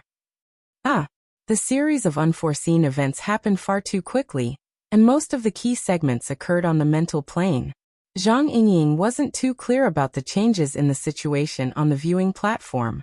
She just felt that there was something wrong with her ears, or that Shuelei's mouth was cramping. Luonan actually took the initiative to contact her just as she was confused. Give me information on Tank. Tank. I say you. Immediately. Luonan's voice wasn't loud, but it was so heavy that it made one's heart flutter. Zhang Yingying felt inexplicably weak. She mumbled, That fellow's physical qualities are excellent. His hard body skills are especially outstanding. He can temporarily increase his defensive power. That's all. Strong defensive power, huh? Luonan looked as if he understood something. What's going on over there? Hey Luonan, you. Oops. Before Zhang Yingying could finish speaking, a terrifying deep howl rumbled over from the other side. Her heart suddenly clenched, and she felt her blood sink. Her brain went dizzy, and her entire body felt bad. She practically cut off the communication by reflex. Her body felt better this way, but when she came to her senses, she could only look at the disconnected communication display and slap her head. On the viewing platform, the devil ray rose 7 to 8 meters into the air. It suddenly opened its enormous mouth, and at the same time, its lower abdomen had 2 rows and 4 rows. A total of 8 cracks opened up. This was where the gills of a normal devil ray should be. However, after the mutation, there were already some mutations. Right now, traces of the flesh and blood of the fish in the crystal pillar still remained on the gills. The vicious aura of a mutant was displayed to the fullest. A low-frequency howl rang out from the gap between its enormous mouth and its gills. The deep howl spread in all directions under the push of the enormous sound pressure. It was like a heavy train passing by, rumbling and vibrating.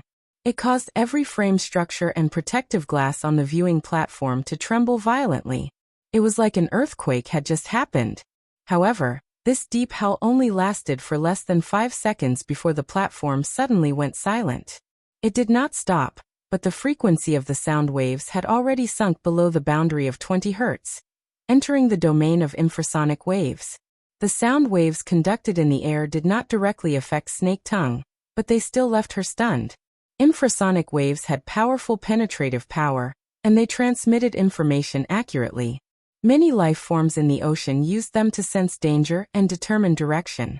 However, it was relatively rare to see a mutant that could actively emit powerful infrasonic waves.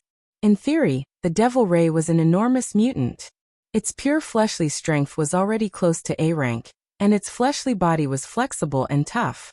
As long as it was used properly, it could use its empty cavity to emit sound.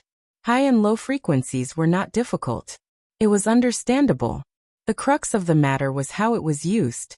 Perhaps the Devil Ray possessed the physical conditions to release shockingly powerful infrasound waves, but this was definitely not its innate ability.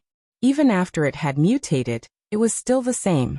Otherwise, its method of hunting for food would have undergone an astonishing change. The management of Cloud City Water Village would not have placed such a dangerous creature in the crystal pillar. In other words, after Luonan controlled the Devil Ray, he reshuffled the application of its power. How did Luonan do this? And what was he using infrasonic waves for? Several questions piled up one after another, merging with the ominous dark clouds in front of her. It made Snake Tongue feel worse and worse. Her train of thought was inevitably affected by the successive changes, and she began to deviate. But at this moment, a substantial psychic pressure arrived, making her mind shiver. A floating curtain was set up on the viewing platform. For the sake of making sounds, the Devil Ray's enormous body was nearly upright at a 90-degree angle. Even so, the muscles of its back formed a depression, providing Luonan with a fulcrum to maintain balance. Luonan held the fin in his hand. Visually, he was still a head taller than this enormous creature. Their relative height exceeded 10 meters. He looked down from high above, like a god controlling a gremlin, overlooking the location of Snake Tongue's soul body. Luonan's eyes were still glistening with blood, but the dazzling lightning never extinguished. A different kind of chill seeped through the splendid radiance. Snake Tongue's mind stirred, but the arrogance within her did not allow her to continue to be controlled by others. She immediately adjusted the sound of the wind and laughed softly. Lord Luo, the winds are strong at high altitudes. You must be careful. Or perhaps you need my help in negotiating with Tank. She suddenly cut herself off halfway through her words. The high-pitched and suppressed infrasound didn't directly destroy Snake Tongue's vocal spell, but after a period of time, she adjusted it to the most suitable frequency, and a change followed. On the viewing platform, The tourists that Luo Nan had cleared out earlier still had muddled consciousnesses, but they groaned and struggled in a daze. It was as if they were having nightmares.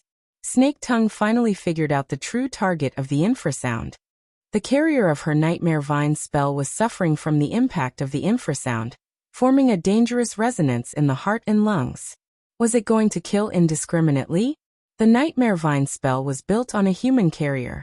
If the entire group of people died, the spell would naturally dissolve and disintegrate.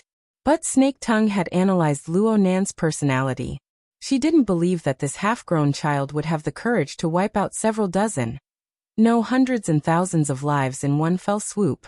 It must be known that the penetrative power of infrasound was very strong. If one really found the correct frequency, then the enormous sound pressure of the mutant Devil Ray, supported by its near-rank power, would sweep through the viewing platform. The ordinary people on the dozens of floors above and below would probably all die. But looking at Luo Nan's posture, could it be that the destruction of his mother's work had stimulated Luo Nan to the point of losing his rationality? Snake Tongue really didn't dare to confirm this as she looked at the bloody light and interweaving lightning and fire in his eyes. A second passed, or maybe even less, before she suddenly heard Luo Nan speak. "I shouldn't waste time on you, but I need to practice." Luo Nan's straightforward narration was devoid of emotion. It displayed that Luo Nan still retained his rationality, but this bit of rational strength was unable to wrap around the restless killing intent within. Snake Tongue didn't understand what he meant by practice, but she soon discovered that Luo Nan had excellent control over the infrasound, whether it was in the intensity of the sound pressure or the range of influence. Luo Nan used a technique that Snake Tongue was completely unable to understand. Separated by a layer of Devil Ray, he realized this precise operation. This caused several dozen people to walk on the line between life and death, but they didn't collide with the line. Soon the effects of this technique manifested. The resonance of the heart and lungs wasn't fatal, but it caused the blood and energy of the unconscious people to roil. It affected their nervous system functions, causing all sorts of discomfort.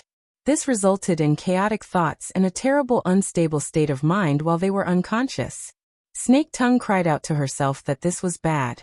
The main functions of the fortifications formed by the Nightmare Vine spell were to divert and suck blood.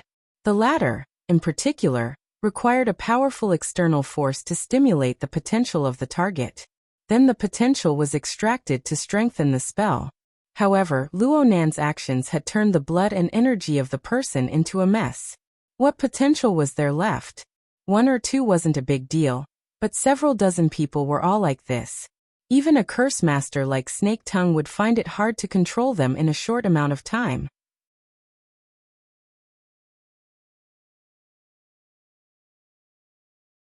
Chapter 314. Snake Tongue never expected that the situation would reverse like this. Luo Nan played a beautiful domino game. Several dozen road signs fell down from the material plane. They affected each other and formed a joint force. They inconceivably and logically affected the mental plane, warping and deforming the defensive structure of the Nightmare Vine spell. The mental attack she was most vigilant against had yet to make its official appearance, but the fortifications she had built with so much effort nearly fell apart. Right now, Snake Tongue was at the center of the fortifications. Her mind was shaken, and she felt impatient. This was mostly caused by the backlash of the Nightmare Vine spell. At first, she believed that Luo Nan was going to shatter the foundation of her spell and dig open the fortifications. But after blocking 2 rounds of backlash, she felt that something was wrong.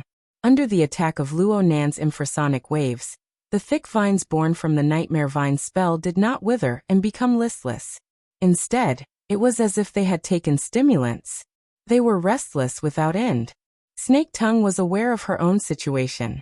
Her method of erecting fortifications was a bit of a trick.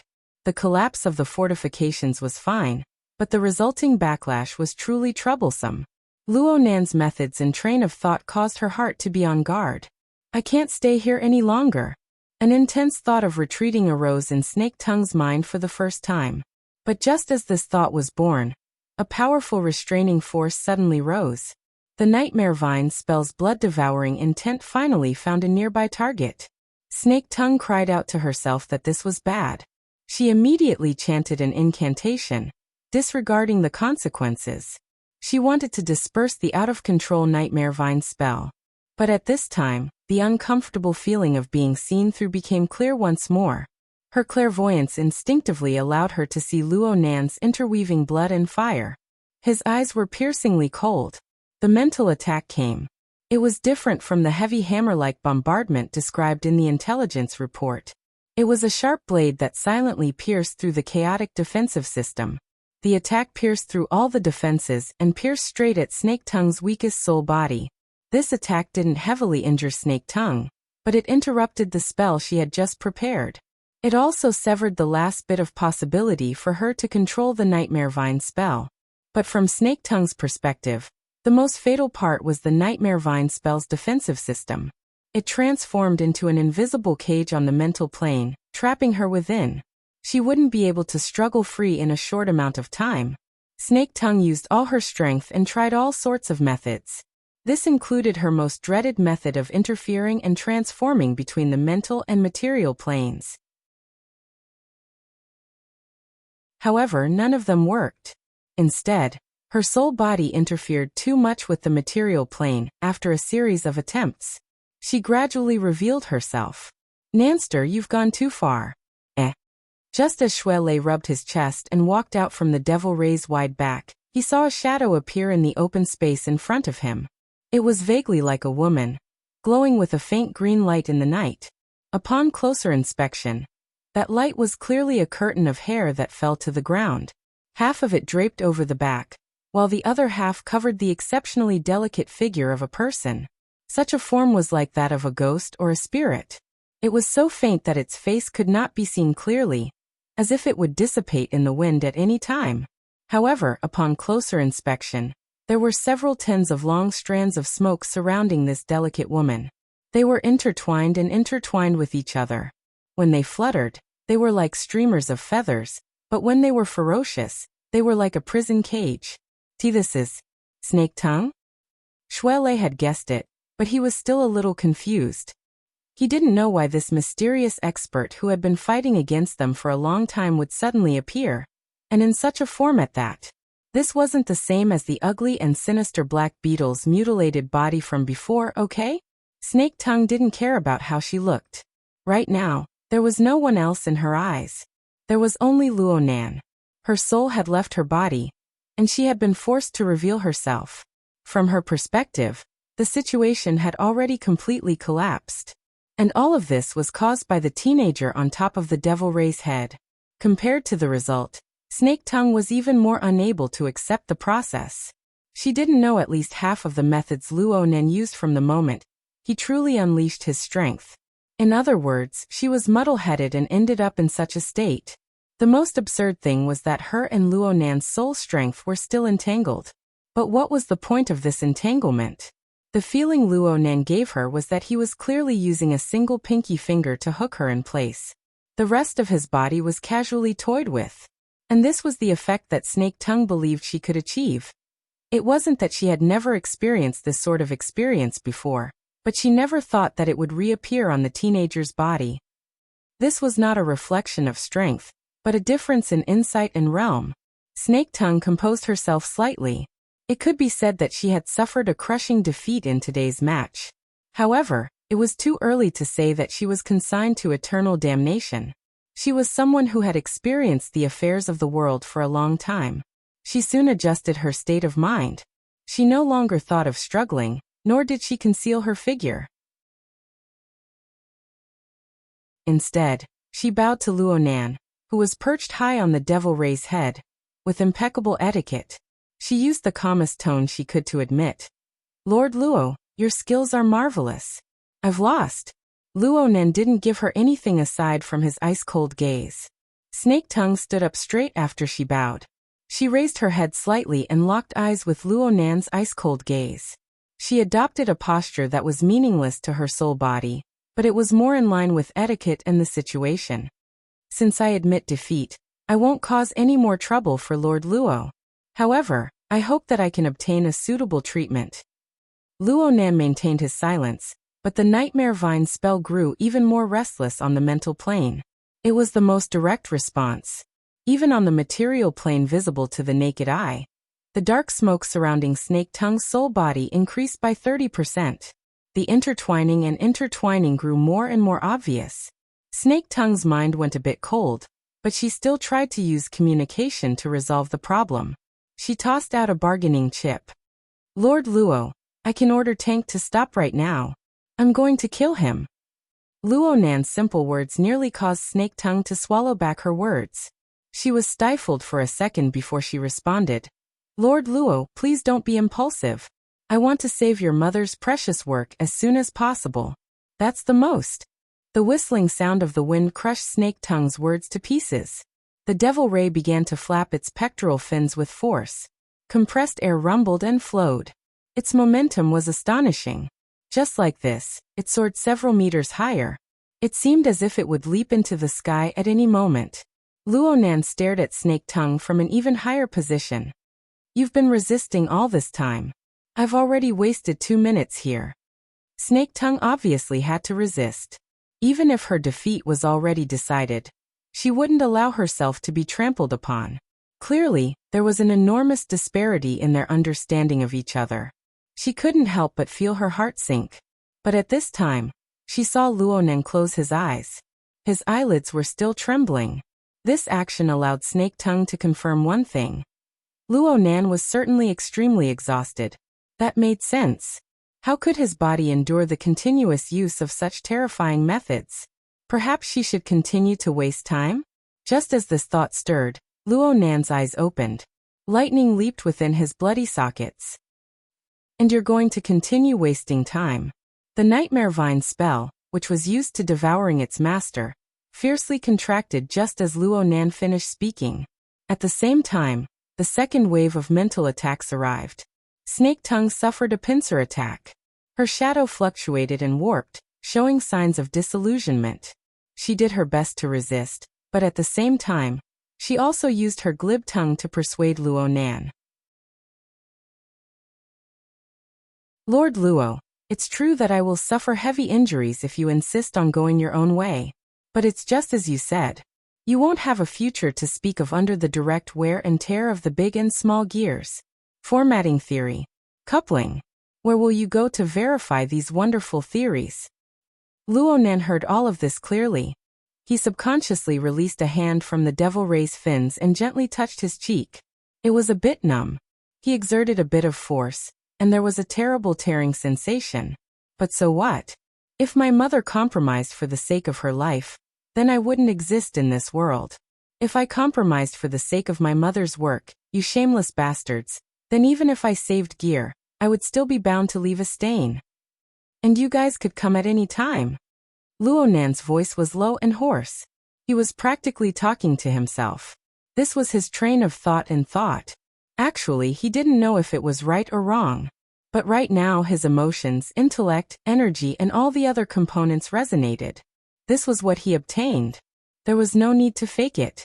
Snake Tongue didn't even have the time to get angry after being labeled a shameless bastard. She saw the devil ray charge up fiercely. It let out a soundless roar, and countless vine strings were released one after another. There were no substantial sound waves, but the corresponding rupture and tremble on the mental plane was like a sword cutting through 100 bowstrings and a dragon binding net. The rhythm of collapse, collapse, collapse, and collapse exploded in the depths of her mind. Her ghostly body was actually involuntarily lifted into the air. Gales surged and the world spun. The nightmare vine spell transformed into a knot, wrapping around her as she drifted in the night wind. She was like a bird or beast that had been tied up after a hunt. Snake Tongue's mind was deep from the continuous humiliation, but her heart was also burning with poisonous flames. She shouted out Luo Nan's name for the first time. Luo Nan, don't you regret this? What responded to her was the sonic boom of the devil ray's wings striking the wind. In an instant, the devil ray had already flown out from the viewing platform. It entered 1,000 meters high in the sky without anything to rely on.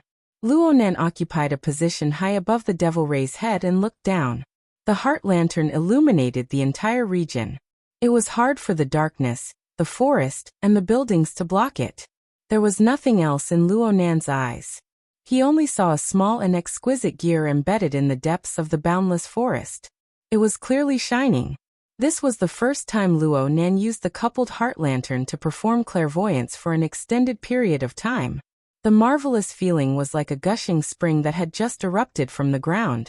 Was it his heart lantern that illuminated Gear? Or was it Gear's spiritual light that entered his heart? It was certainly the latter. It was the purest light within the darkness. And it was a pupil that circulated with the ripples of life. It billowed, flickered, and revolved there. It drew upon the long river of time, revealing the ancient imprints to the present. It transformed into a silent intent that silently gazed at him. Mom. This completely unreasonable thought plucked at his heartstrings. Luo Nan was a bit dazed, but he soon strove to open his eyes wide. He wanted to engrave this pupil into the bottom of his heart. However, this scene of waves of light reflecting each other only lasted for an instant. Turbid colors flipped over from within the pure luster. Thick smoke and flames smeared wantonly, willfully trampling on everything. It was as if Luo Nan's chest had been fiercely pounded by a fist. The flames burned straight into his eye sockets, bringing along poisonous smoke. They poured into his heart and lungs, instantly transforming into a field of fire. There's a fire. The flames roiled within his internal organs. The most laughable bit of wishful thinking in his heart transformed into the poisonous smoke. Luo Nan subconsciously tightened his grip on the thick skull fin in his hand. Pain and fury that burned his heart and lungs rumbled to the top, breaking his throat and causing him to howl.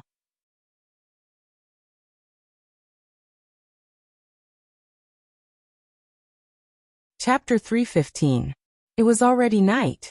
The dark curtain of night and the flashy lights interweaved, mixing silence and restlessness together to reveal the primary colors of the city.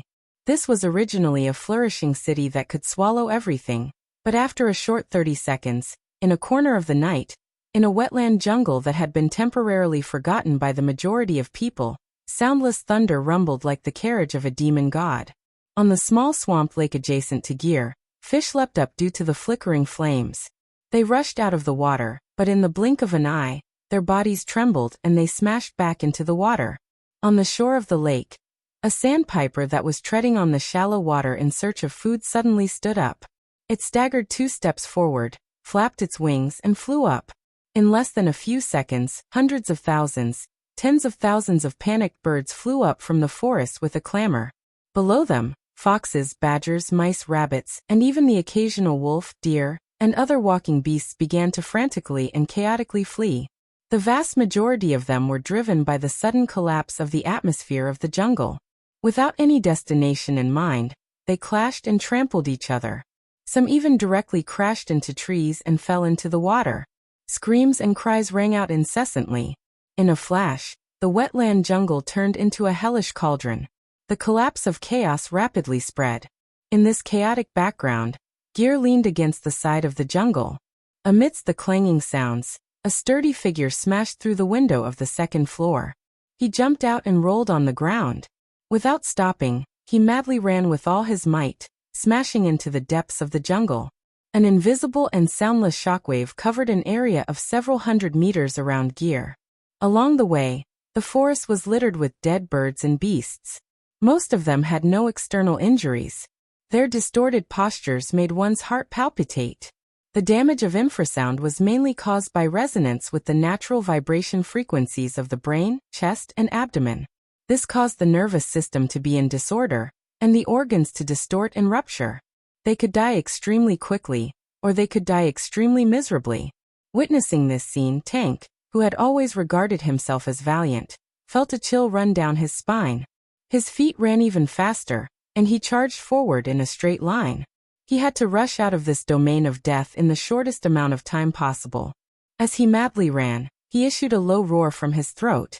His organs squirmed, and the power of his blood and energy gurgled. With his many years of cultivation, he roused his blood and energy to form a thunderous sound. It formed its own pattern to resist the infrasound. The infrasonic waves that were forcefully suppressed came without a trace. Even though he reacted quickly, the first wave still impacted him quite a bit. Then he had to forcefully stimulate his lungs to resist the resonance. The feeling was not pleasant, and his internal injuries were also accumulating. What's more, a profound cultivation could control the internal organs, but not the brain. Even with the thunderous defense, it was only temporary. Therefore, he could only step on the mud and water with an ashen face. Like a bear, he crashed into trees and snapped branches as he fled. He didn't dare to think of anything else. Hundreds of meters into the depths of the jungle, his body suddenly relaxed, and the invisible sound pressure finally disappeared. The tank ran for another distance before he dared to stop the thundering sound in his internal organs.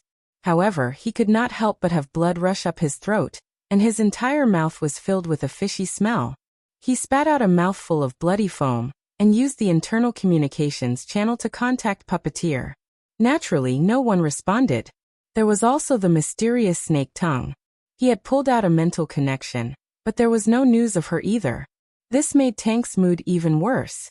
At this moment, a communication request came from another line. Yuan Fei. This fellow was already under house arrest. It wasn't easy to make a call, but Tank didn't appreciate it at all. He roared as soon as the call connected. What the hell is going on? Didn't you say this kid has no background? What the hell is a directional infrasonic weapon? Yuan Fei's voice came back from the other side. Are you out of your mind? Out of your mind, my ass. Tank had just walked the line between life and death, and his brain had been messed up by the infrasonic waves. Right now, Tank would bite anyone he saw. Who cared who they were? He blabbered. You mother****cur Yuan. You even scam your own people. I won't even give you a second glance, even if you deliver your ass to my doorstep in the future. You really are out of your mind. Yuan Fei's voice remained calm. In Xia City, only the permanent fortifications at the edge of the wilderness are equipped with infrasonic arrays. Do you want the entire city to die with you by killing you from several hundred kilometers away? Pingjiang District, Acumen College, North Shore Jungle. Look at the way the animals die. I nearly ended up like them. Tank wanted to roar again, but he couldn't help but cough twice in his throat. He forcefully suppressed another mouthful of blood. He had no choice but to lower his voice by an octave, but he still gnashed his teeth in anger. Also, I'll give you a piece of news. The operation team has no more credibility. Puppeteer and Snake Tongue were alive and kicking just a moment ago, torturing and extorting a confession. But in the blink of an eye, they died who knows where. Either the Xia City branch's experts have arrived, or that kid is too deep. Let me emphasize it to you a few more times. Directional infrasonic weapon. Directional infrasonic weapon.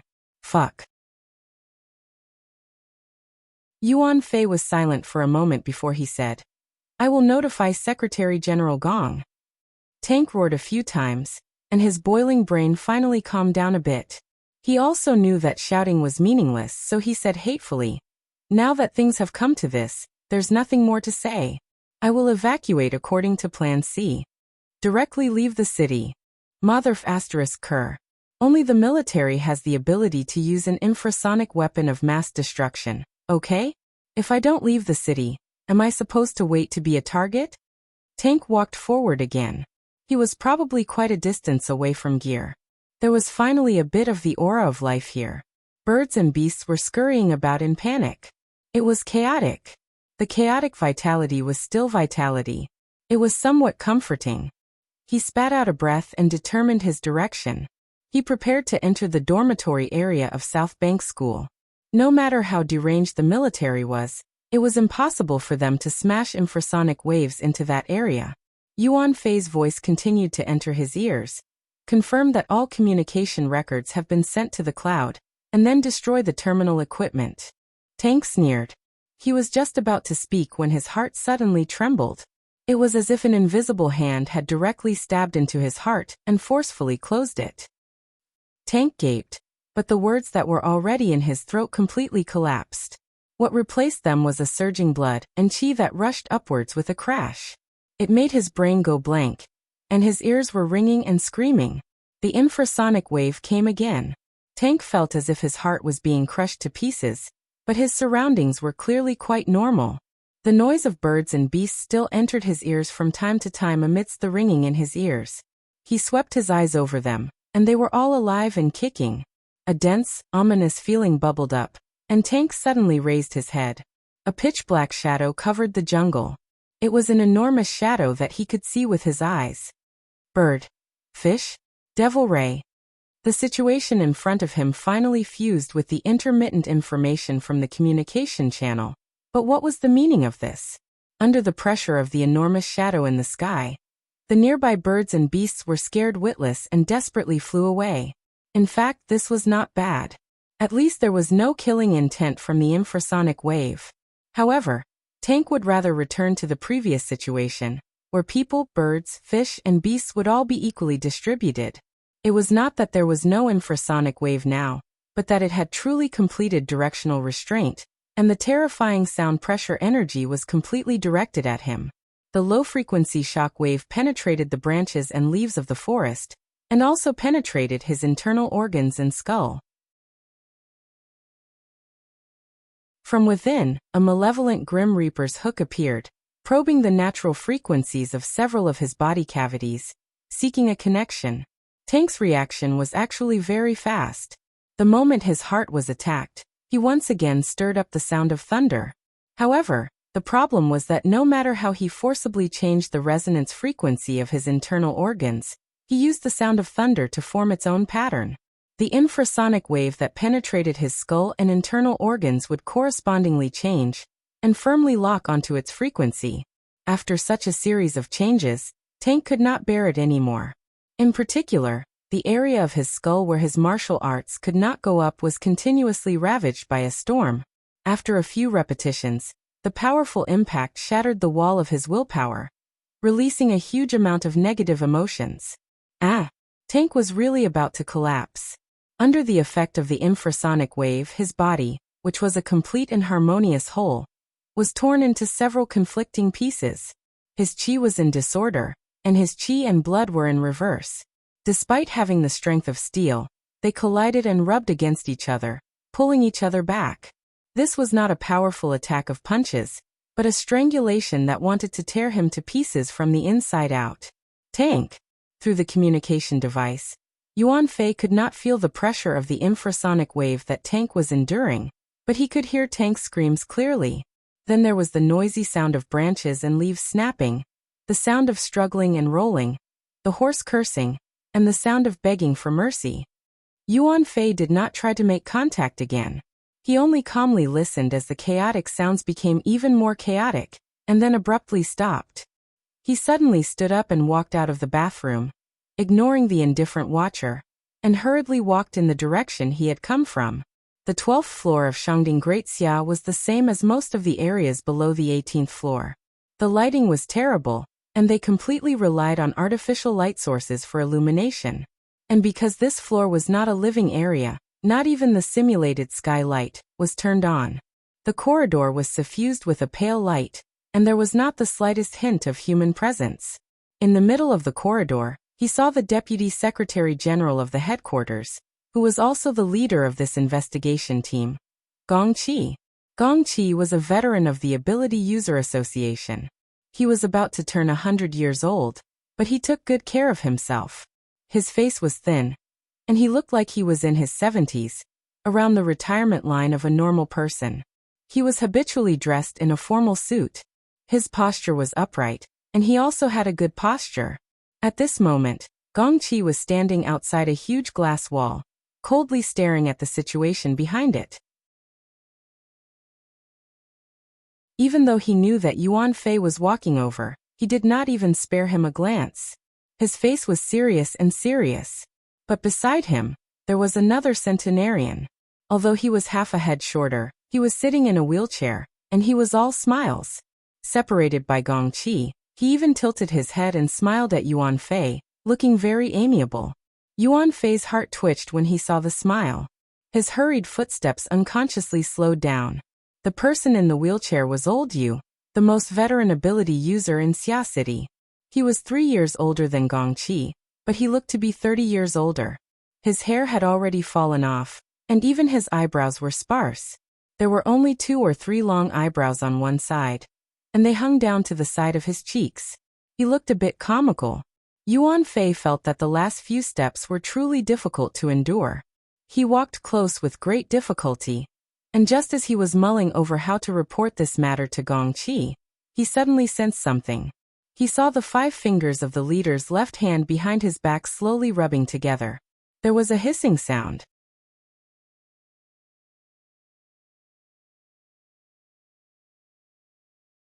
Chapter 316. Gong Qi was one of the first powerhouses to step into the realm of extraordinary in the Ability User Association. He was able to guess the outcome of the investigation team's operation from Yuan Fei's pace. As for the process, whether or not anyone died, or how many died, it was just a minor detail that he didn't need to pay too much attention to. Gong Qi had been an assistant secretary in headquarters for 20 years. He knew secrets and had weathered many storms, so he naturally had his own way of doing things. Even if killing intent arose in his heart, he still maintained a cold expression on the outside. He only used minute body movements to slightly adjust it. He wasn't hiding anything. Hiding was useless. Old man Yu Gang beside him might not be able to climb to the rank of extraordinary for his entire life, but he still had clear eyes and a clear heart. Pretending too much would only make him a joke. Fortunately, Yuan Fei was clever and didn't say it out loud, saving some face. Now that things had developed to this point, Gong Qi didn't feel like saying anything more to Yu Gang. He clenched his rubbing fingers and then unfolded them. He knocked on the glass wall in front of him.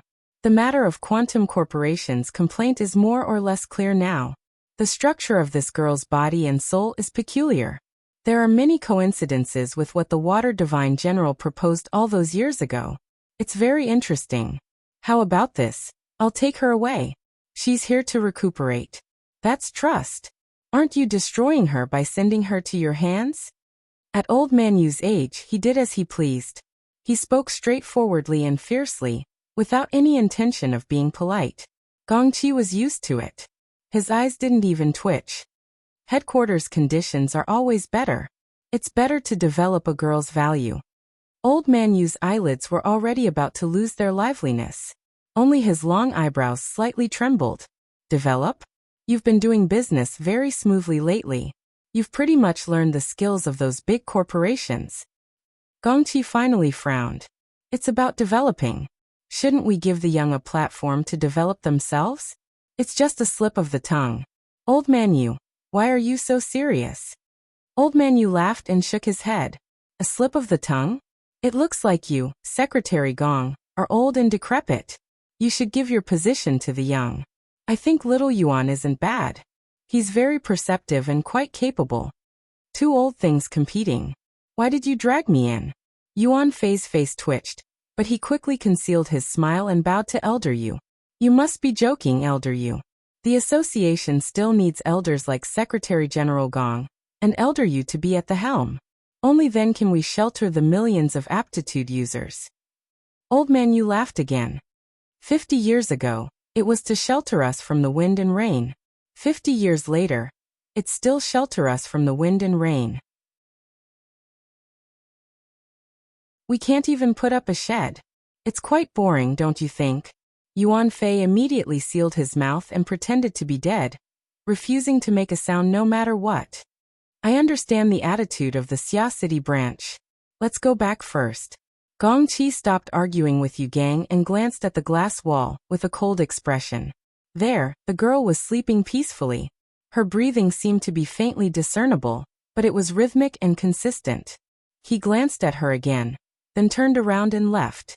Old Man Yu grunted twice and said a beat later, "Shall we call it a day? I won't accompany you anymore." Gong Qi ignored him and didn't turn his head, but a string of data flashed through his mind. 2 per thousand. The timing of Quantum Corporation's quotations had always been extremely accurate. The accident investigation team had just left headquarters, and the quotations had already been placed on the desks of several big shots and secretaries of headquarters through reliable channels. 2 per thousand was a small proportion, but 8 trillion had already been invested so far. In the future, there would likely be several times more investment in this super project. Any small change would be magnified to an astronomical figure. What's more, compared to these numbers, which only had secular significance, The results of the project were far more valuable. Looking at the current situation, headquarters' focus should be tilted towards the more realistic benefits. They should do everything they could to fight for ownership of the little girl and pull her into their embrace. But from the information that came out from the Order of Justice and Wang's decisive methods, that night clearly involved an extremely important piece of information. It was one of the ultimate secrets that headquarters had always hoped to obtain for many years. These two matters were stacked together. Which was more important? How to allocate power and resources. Headquarters had a headache. Now it looked like the Apocalypse Laboratory's arrangement of research and excavation was truly a foresight. But when things came to a head, who wouldn't want to have the best of both worlds? Gongqi returned to his temporary residence and sat on the sofa, muttering to himself in silence. On the other side, Yuan Fei cautiously stepped forward. He still wanted to think of a few words to say, but Gongqi was unwilling to speak with him. He said, "Leave the operation records. You may leave." Yuan Fei let out a secret sigh of relief. Fortunately, he had seized the time to tidy things up a bit, so he wouldn't be caught blindly. He bowed and left the room. Gongqi swept his eyes over the records. Even though he had done a preliminary combing, there were still not many valuable things inside. Headquarters had used some method to temporarily destroy the psychic wave network's functions. Correspondingly, the Xia City branch had interfered with headquarters' communication lines. It was already very difficult to ensure the operation team's internal communication. The corresponding data uploading was a bit delayed. Right now, he could only see the part where Puppeteer seized the hostage and threatened him, as well as a few words from Tank at the end. The most crucial part was blank. It could also be seen that the situation had taken a sudden turn for the worse. The situation had collapsed in an extremely short amount of time. From Gongqi's point of view, Puppeteer, Tank, and especially Snake Tongue had strength. They were quite shrewd. How could they be swept clean in a few minutes? It didn't seem like the Xia City branch's reinforcements had arrived. At the very least, judging from Tank's shouting before his death, it was unlikely that the Xia City branch would be so ruthless. Was it really as Tank said? Was it really the military who made a move and used a directional infrasonic weapon? This toy might be very effective against Puppeteer and Tank, but Snake Tongue had come in soul form. What use would it be? Furthermore, as far as he knew, Snake Tongue was still alive and well. There was definitely something strange going on here. Gongqi slowly rubbed his fingers. As a leader, he shouldn't have paid too much attention to these minor details. Otherwise, why would he need people like Yuan Fei and the others? The problem was that he was now involved in this matter, and the Order of Justice was racing against time. If he missed this opportunity, he would be held accountable for it. Those old fellows who had worked with him for so many years would probably be more than happy to throw the blame on his head.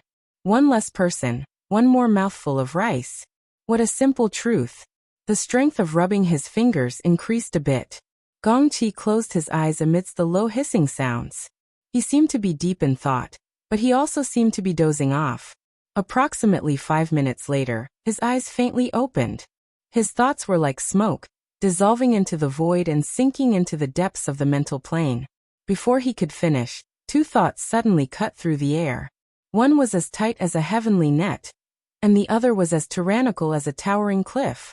The former sealed and imprisoned all thoughts, but the latter, intentionally or unintentionally, suppressed the lofty momentum and made slight contact with Gongqi's divine will.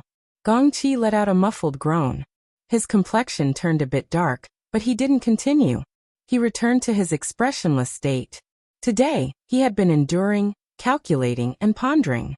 All the reasons were empty. In the end, he was still under someone else's control.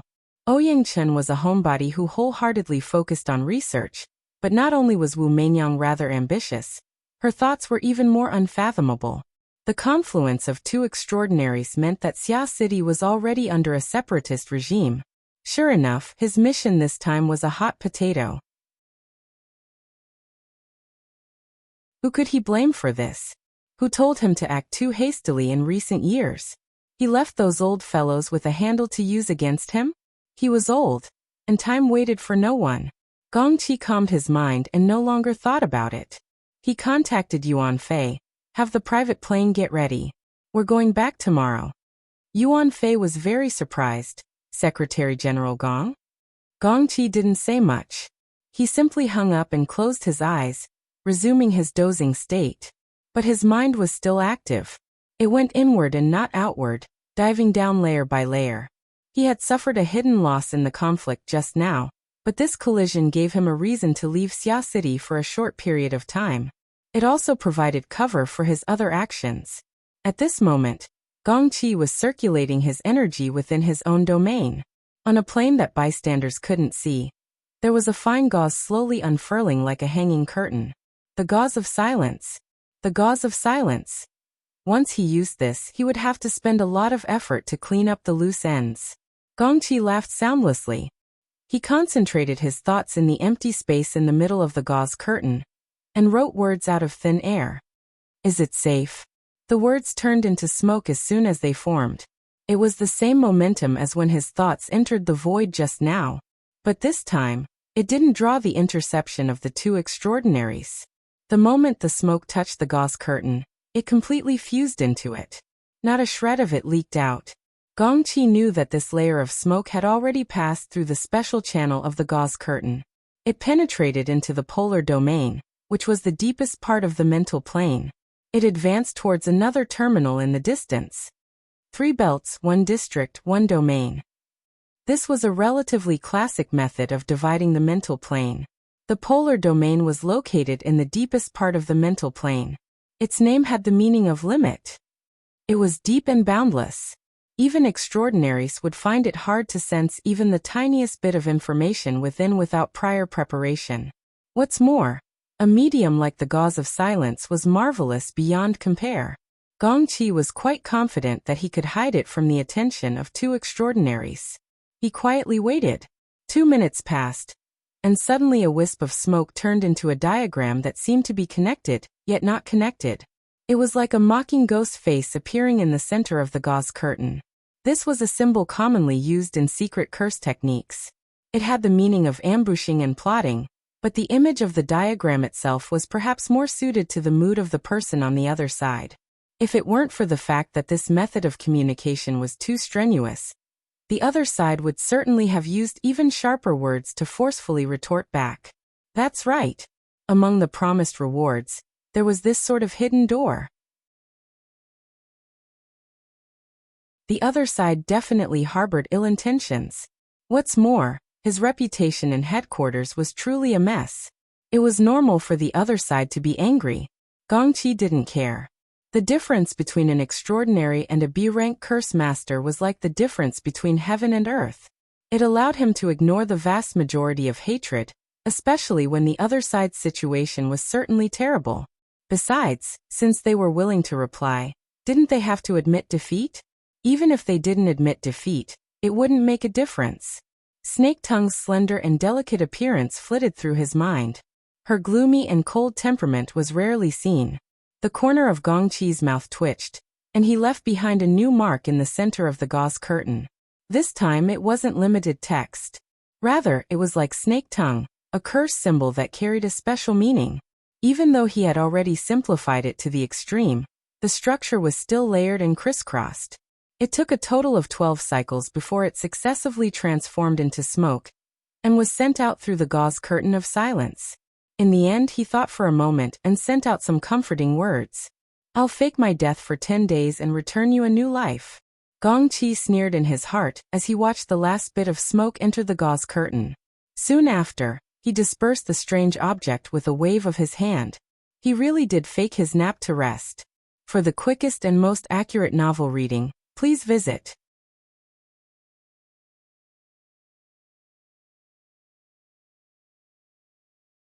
Chapter 317. Huff. Huff. I'm dead tired. Papercut sprinted madly all the way into the swamp jungle. His slightly plump body appeared even more sluggish. This damned Acumen College. Flying cars were completely banned. Forcibly entering the system would shut down the car, and he was chased by the school's security. He didn't have a smooth journey this entire time. Originally, he was rushing to Ocean Sky Cloud City to provide assistance. He was already in the elevator when he received news that Luo Nan was riding a fish and flying toward Acumen College. He could only turn around and give chase. He ran to the North Shore jungle with great difficulty, but the red alert that had been pressing the entire way had fallen to the normal level. This meant that the emergency situation was over. He was only here to clean up the mess. However, it seemed that cleaning up would be quite difficult. Papercut grinned the moment he entered the jungle. This place had truly exploded. Birds and beasts fled in chaos. Feces and urine flowed everywhere, and the bitter aura of death that assaulted his face nearly made him stumble. He couldn't see too clearly in the darkness, but he could see the corpses of birds and beasts everywhere. This would probably make the nearby ecological research institutes cry themselves to death. But none of this could compare to the large flying fish that danced and spiraled in the air above the jungle, spitting water from its mouth. It was even more shocking and bewildering. A mutant devil ray. Papercut knew about this thing. He had specifically run over to take a look when it was moved to the crystal pillar of Ocean Sky Cloud City. But no one told him that this thing could be used as a firefighting helicopter. He held his neck high, his eyes hurting from looking at it. "Watch where you're going. You're going to crash into a tree." A cold voice rang in his ear, scaring Papercut. Luckily, he quickly recognized the other's voice, especially the extremely eye-catching red jacket in the darkness. "Red Fox, you're here. 5 minutes earlier than you." Papercut sighed. "You caught up to me. I came here for nothing. Is there anything else you need help with?" "Help? Yes, put out the fire. But do you have the lung capacity of that fish?" "I'm saying." Red Fox's face couldn't be seen clearly in the darkness, but the mocking intent was very clear. This was his usual style. As for the investigation team, they're just clowns. Their corpses are strewn on the ground. They're just short of being turned into ashes. If I go over now, what else can I do but shout long live that person? Oh yes, the Emperor of Acting Tough is rebroadcasting again. Xiaowei Channel 3, have you seen it? Papercut finally discovered that this new friend of his had some emotional issues.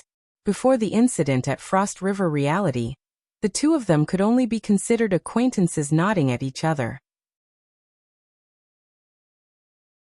However, they had stood on the same side many times during that operation.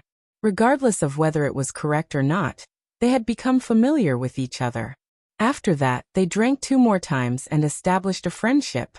Papercut knew that Red Fox had a stubborn temperament. When he saw things, he would go to the extreme. The more he held it in, the worse it would get. Papercut rubbed his forehead and laughed foolishly, wiping off his sweaty hands. What did Boss Luo do this time? A bunch of people rushed over in a hurry, and they all became funeral arrangements. "Hey, look at my mouth." Just as he was about to say something, he heard the Red Fox sneer. "That's right, it's to take care of the aftermath."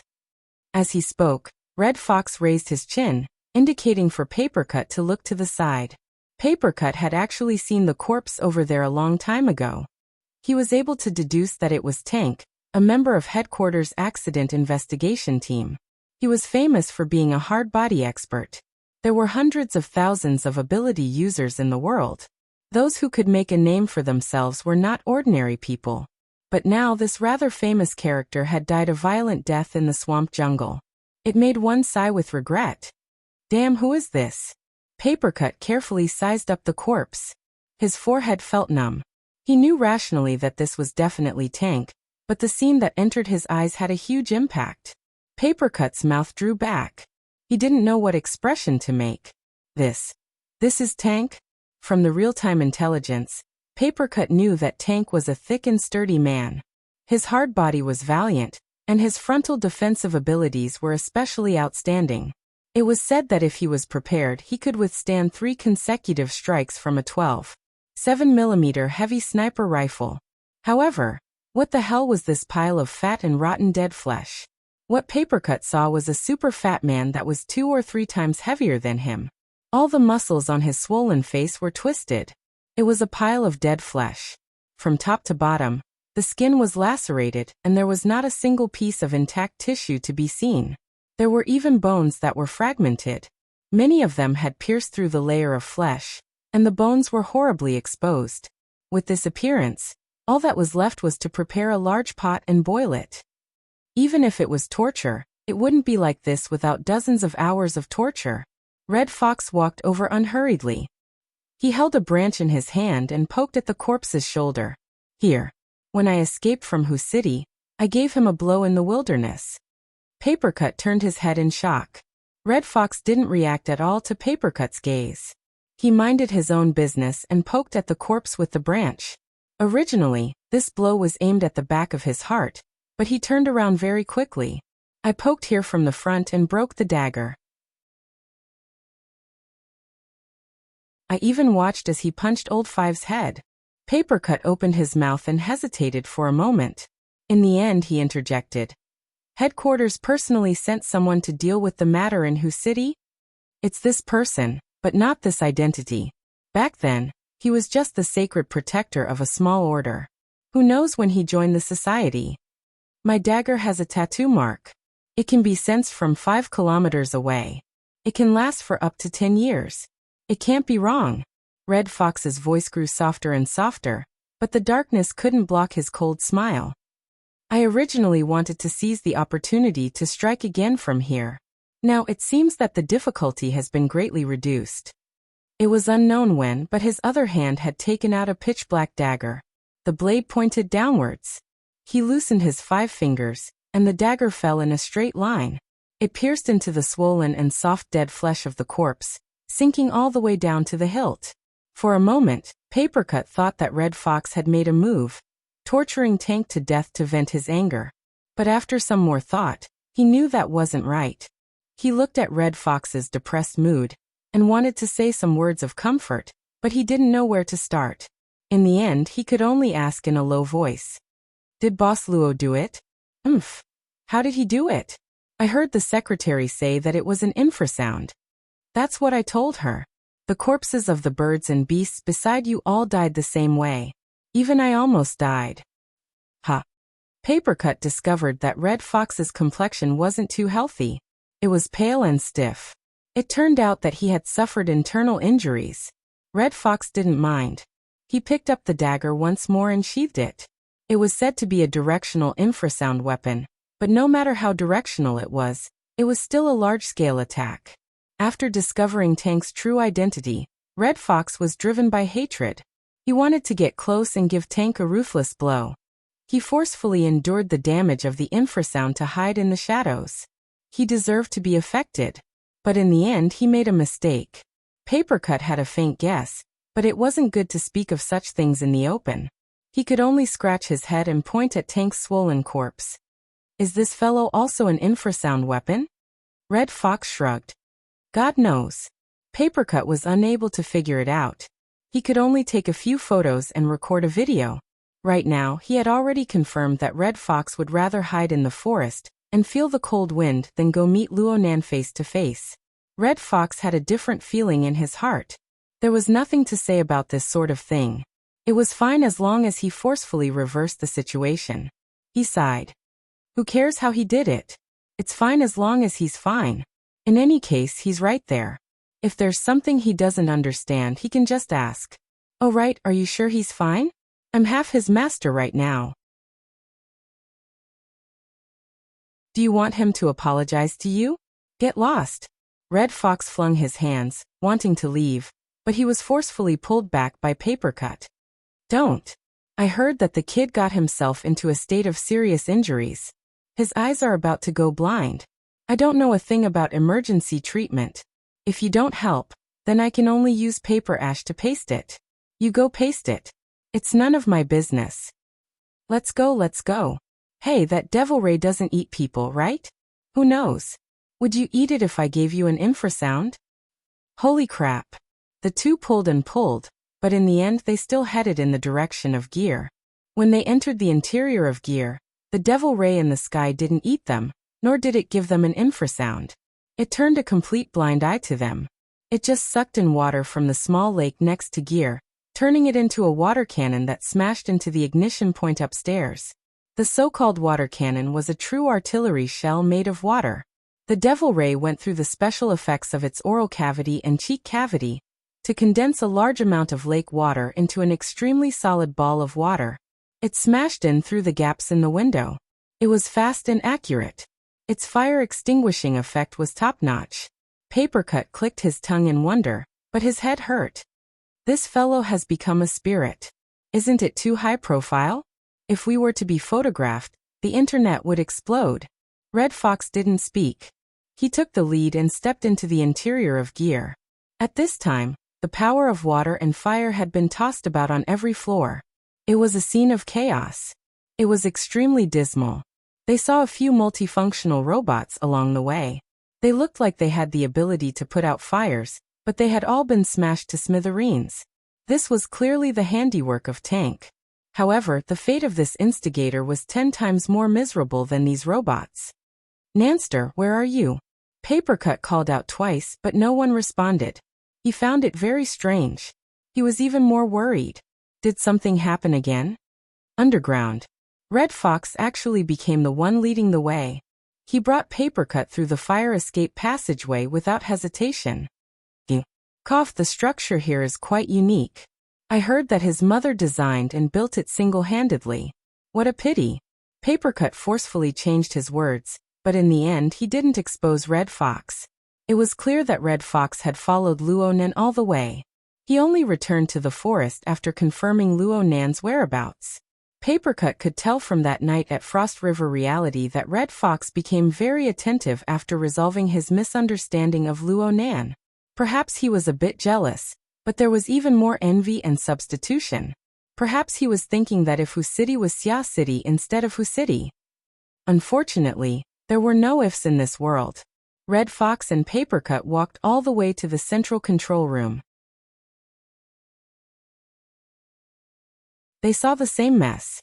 When Tank wreaked havoc, the first thing he destroyed was the central system. He was really thorough. He was careless. Papercut sighed as he watched. There were a few times when he had come here to teach Luo Nan. He had heard Luo Nan mention that this place had a very strict security system, but Luo Nan didn't really like it. After Luo Nan settled in gear, he sealed off the system. The remaining methods of authority control were like thin paper in front of a professional destroyer like Tank, who had no scruples whatsoever. They were completely ineffective. Red Fox was thinking of something else. Where is he? He had quietly tailed Luo Nan just now. He saw Luo Nan stay in the central control room, attempting to use his wristband to authorize the recovery of the system's operation. Red Fox was unable to get away for a time, so he left with ease. But now the central control room was completely empty. Luo Nan was gone. Snake Tongue, who had been imprisoned by Luo Nan, was gone as well. For the fastest and error-free novel reading, please visit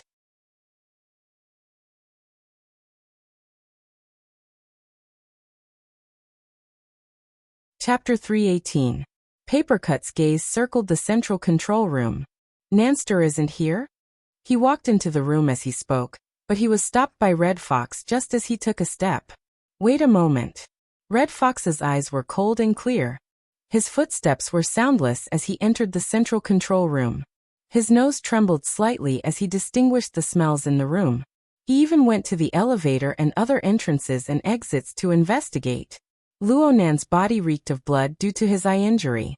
Red Fox's rigorously trained nose was enough to distinguish where he went. However, Red Fox's expression grew uglier after he circled inside and out.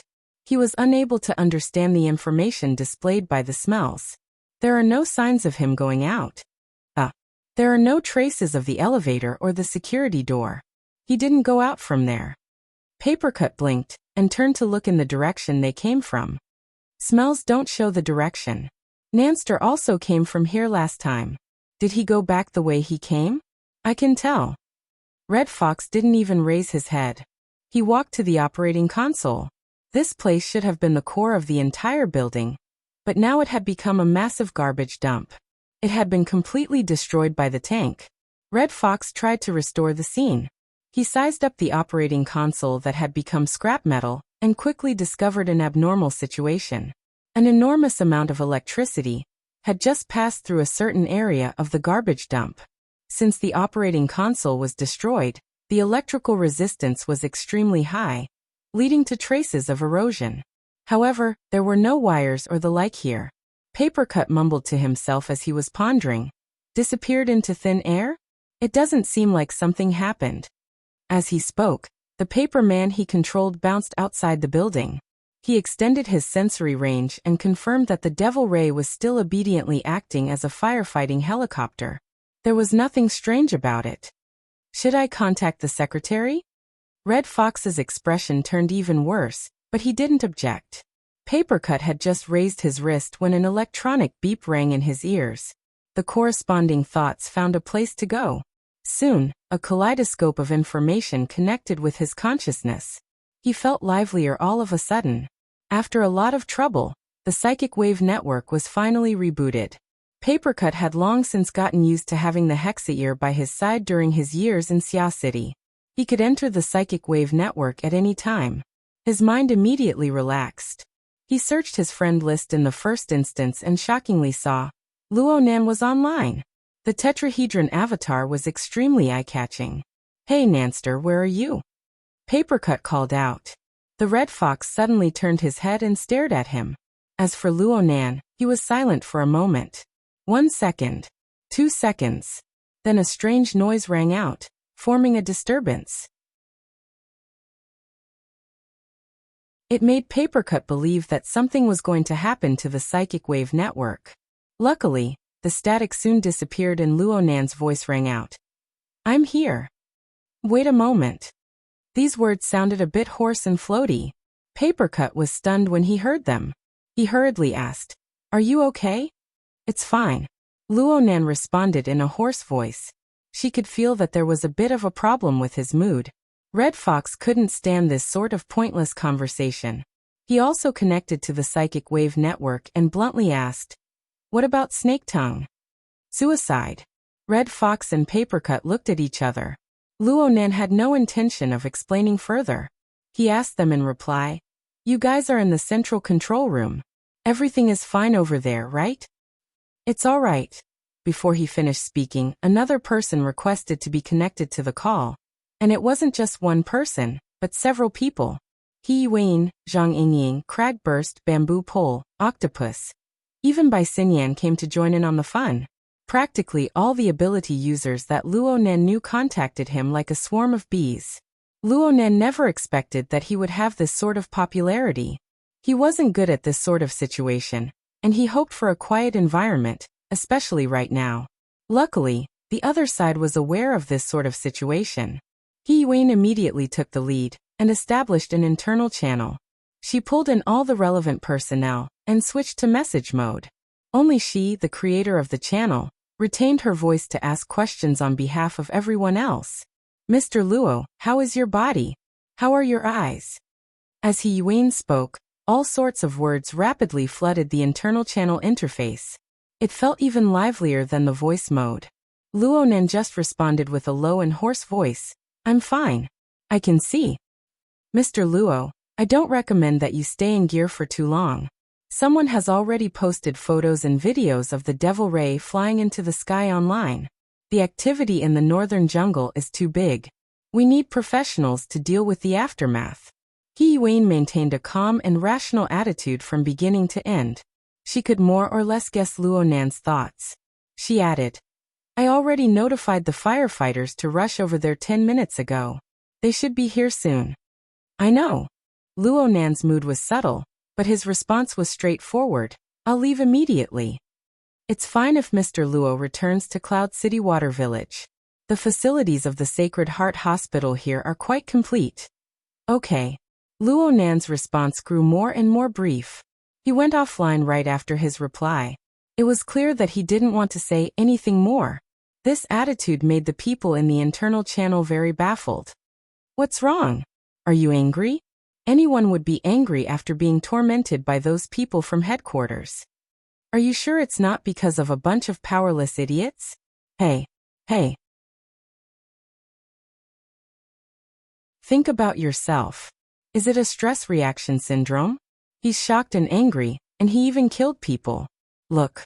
Black Beetle, Puppeteer, Tank and Snake Tongue. A total of 4 lives. Oh, has he ever killed anyone before? I think he hasn't. Zhang Yingying wasn't too sure. Papercut didn't say a word at this time. He just uploaded a few pictures. They were all displays of Tank's corpse from various angles. Red Fox annotated, Boss Luo's masterpiece. Zhang Yingying sent a dumbstruck emoji and activated the bullet screen effect. She slid from right to left. The others followed one after another. A series of sluggish and confused emojis slid across the corpse pictures. Luonan didn't care what the others said about him. After ending the call, he maintained his original posture. He opened his eyes wide, ignoring the pain in his eye sockets that was about to go numb. He looked around his surroundings. The ring-shaped space, the ring-shaped chair, the wall lamp, the bookshelf, the footstool, and other arrangements were arranged. This narrow space created a comfortable and calm atmosphere. This was none other than the tree-hole cabin on the withered tree sandbar. Luonan looked at the furnishings in the room blankly. Then he looked at his own hands. Several seconds later, he suddenly stood up. He supported himself against the slightly damp tree wall and walked up the stone steps shakily. He arrived at the upper level of the treehouse. In front of the viewing window, the scroll window spread out to both sides. The darkness inside and outside quickly converged together, attempting to drown out all existence. Luonan could still see that the withered tree sandbar and gear were separated by a distance of 500 to 600 meters. From this angle, gear was like an unfinished painting. Only a portion of the dark silhouette could be seen. One or two spots of fire that had yet to be completely extinguished were still flashing. How did he get here? What happened in between? What did he see? Actually, Luonan wasn't in a rush to obtain the ultimate answer. He wanted to talk about everything he had just experienced to others. He wanted to discuss it, big and small. He wanted to talk about it for as long as he wanted. But the current situation determined that there was no such person. He could only silently gaze at gear. He watched as this building silently towered in the long river of time, revealing its simplest and most insignificant side to the people of the world. At this time, the rumble of a real firefighting helicopter could be heard from the distant night sky. On the psychic wave network, Yuan knew that Luonan had logged off, but she still left a message to remind him. She wanted him to meet up with Red Fox and Papercut as soon as possible. She also wanted him to do his best to hide the Devil Ray and meet up with them at Cloud City Water Village. Luonan didn't reply. His gaze lingered on gear. His mind seemed to be clear yet not clear. Coupling theory could explain what he had encountered, but pure theory was ultimately unable to fully display the entirety of a great work of art. It was rigorous. It was magical. It was beautiful. Most importantly, it was his mother's work, and I was only able to glimpse one side of it. It shouldn't be like this. Luonan's body leaned forward, his head already sticking out of the viewing window. The autumn night wind was wrapped in ash and the fishy smell of the jungle. It pounced into his nose. It was clearly ice, but a fiery stimulation penetrated straight into his brain. His emotions, his impulses, were hard to suppress. Luonan's hands tightly gripped the bottom edge of the viewing window. His thoughts stirred, and the devil ray that was drawing water from the small lake not too far away immediately gave up on its work. Its pectoral fins and wings flapped lightly, and its enormous body arrived above the submerged sandbar. It leaned against the edge of the withered tree. Go! Luonan let out a low shout and exerted force.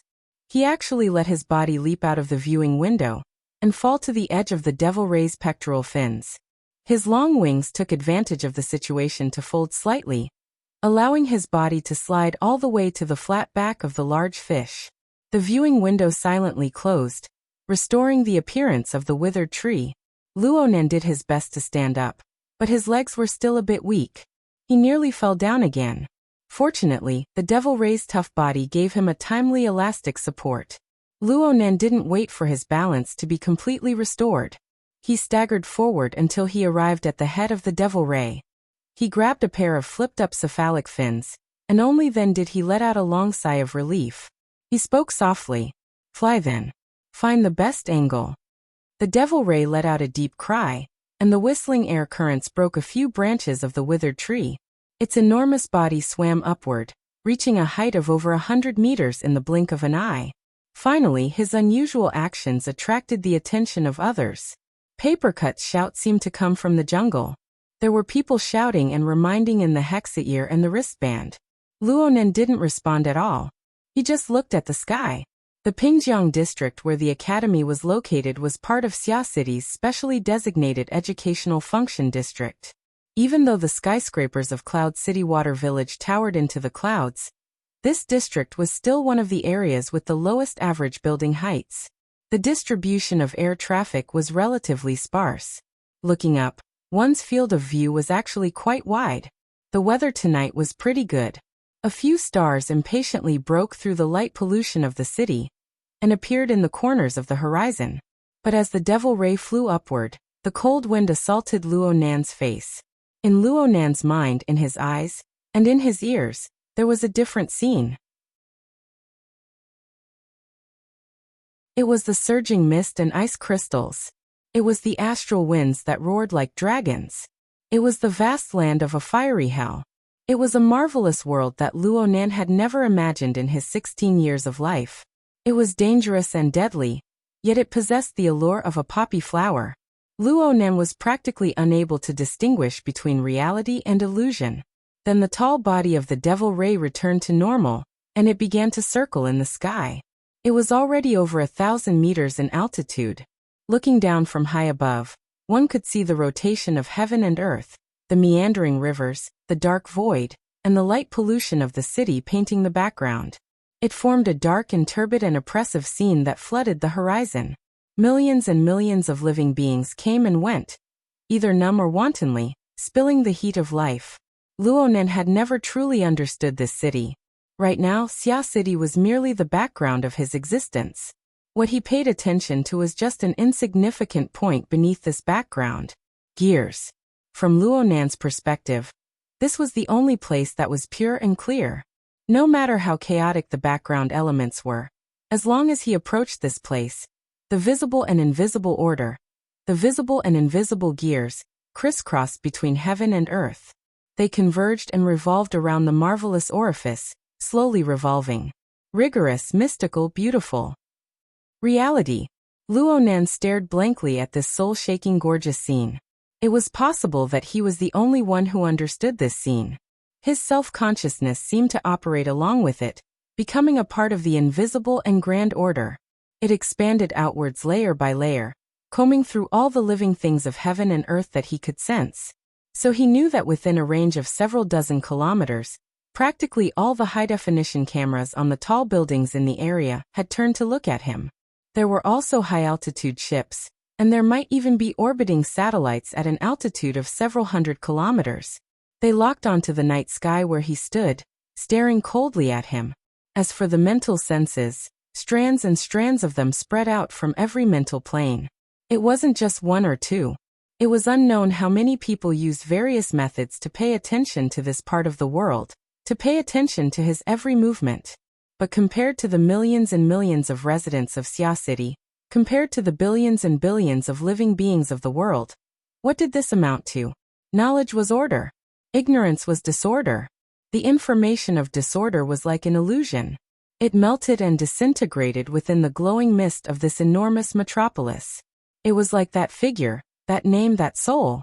The pride that surged within Luonan's heart had no place to go. Thousands and thousands of words were needed to narrate her fantastic thoughts and her great accomplishments to the world. The ambiguity of a few words could be tens of thousands of kilometers. Who could confide in the boundless world? Who could understand? Could it be that it was the crazy grandpa from the sanatorium? In the end, it's just me. Right now, it's just me. It's just me. The devil ray suddenly dove down from 1,000 meters in the air, sensing Luonan's mood. Its enormous flat body seemed to be tied by long incorporeal threads of order. It transformed into a bizarre and spectacular giant kite, revolving around the center and rapidly spiraling. Great winds howled, and Luonan's eyes burned hot. His field of vision warped. Only the self-rotating gear revolved around time, vaguely like a billowing pupil. It was like the center of the world, the source of order. All living things in the world merged within it, linking and coupling with his thoughts. Boom. The vast river of stars and millions of stars faintly trembled within the surging storm of emotions. The millions and millions of starlight were like water droplets, turning into a river and an ocean in the blink of an eye. The surging soul strength burst the external neuron, overflowing in the blink of an eye. It was like a great river bursting through its dike as it rushed downwards. It was this rush that brought the two gears of different sizes up. It was like the waves of a cart beating against the water, finding an opportunity to rotate in sync.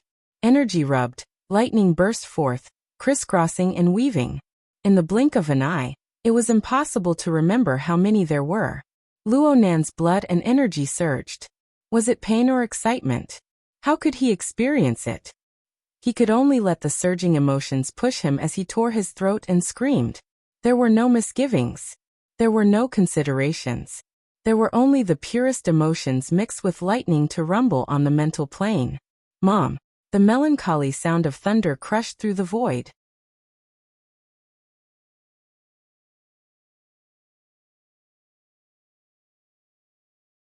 Chapter 319. The Devil Ray was wrapped in a whistling stream of air as it streaked across the sky above the viewing platform. It tilted its body slightly, and its flat body passed through the frame structure. Its momentum dissipated amidst the wave-like undulations. It hovered above the pool and slowly descended. Luo Nan's feet didn't move. The Devil Ray stirred its back muscles like a conveyor belt, sending Luo Nan down. Luo Nan only staggered a bit when he slid down from the edge of its pectoral fins. Shui Lei had been waiting to the side for a long time. He promptly went forward to support Luo Nan. He was only wearing a thin round neck shirt, but his body was covered in sweat from anxiety. He only let out a breath of relief when he firmly grasped Luo Nan's arm. But another wave of energy rose up. Nanster, have you gone crazy? Luo Nan's voice suddenly dropped an octave before he could finish speaking. Your eyes. I'm fine. Luo Nan indicated for the Devil Ray to sink into the ocean and enter the central crystal pillar. He broke free from Shui Lei's support and walked to a slightly drier place by the side of the pool, through the surging pool water. Luo Nan's eyes were still burning and aching when he landed, but he blinked a few more times. The cool autumn wind blew past, and soon there was a layer of coolness. It was like rolling beads, like a film of water. It permeated the moisture layer by layer. There was a tingling sensation in the middle, but it greatly diminished after a while. His eyes, forehead, and face were all soaked with coolness. It was quite comfortable. Luo Nan didn't think it was a big deal.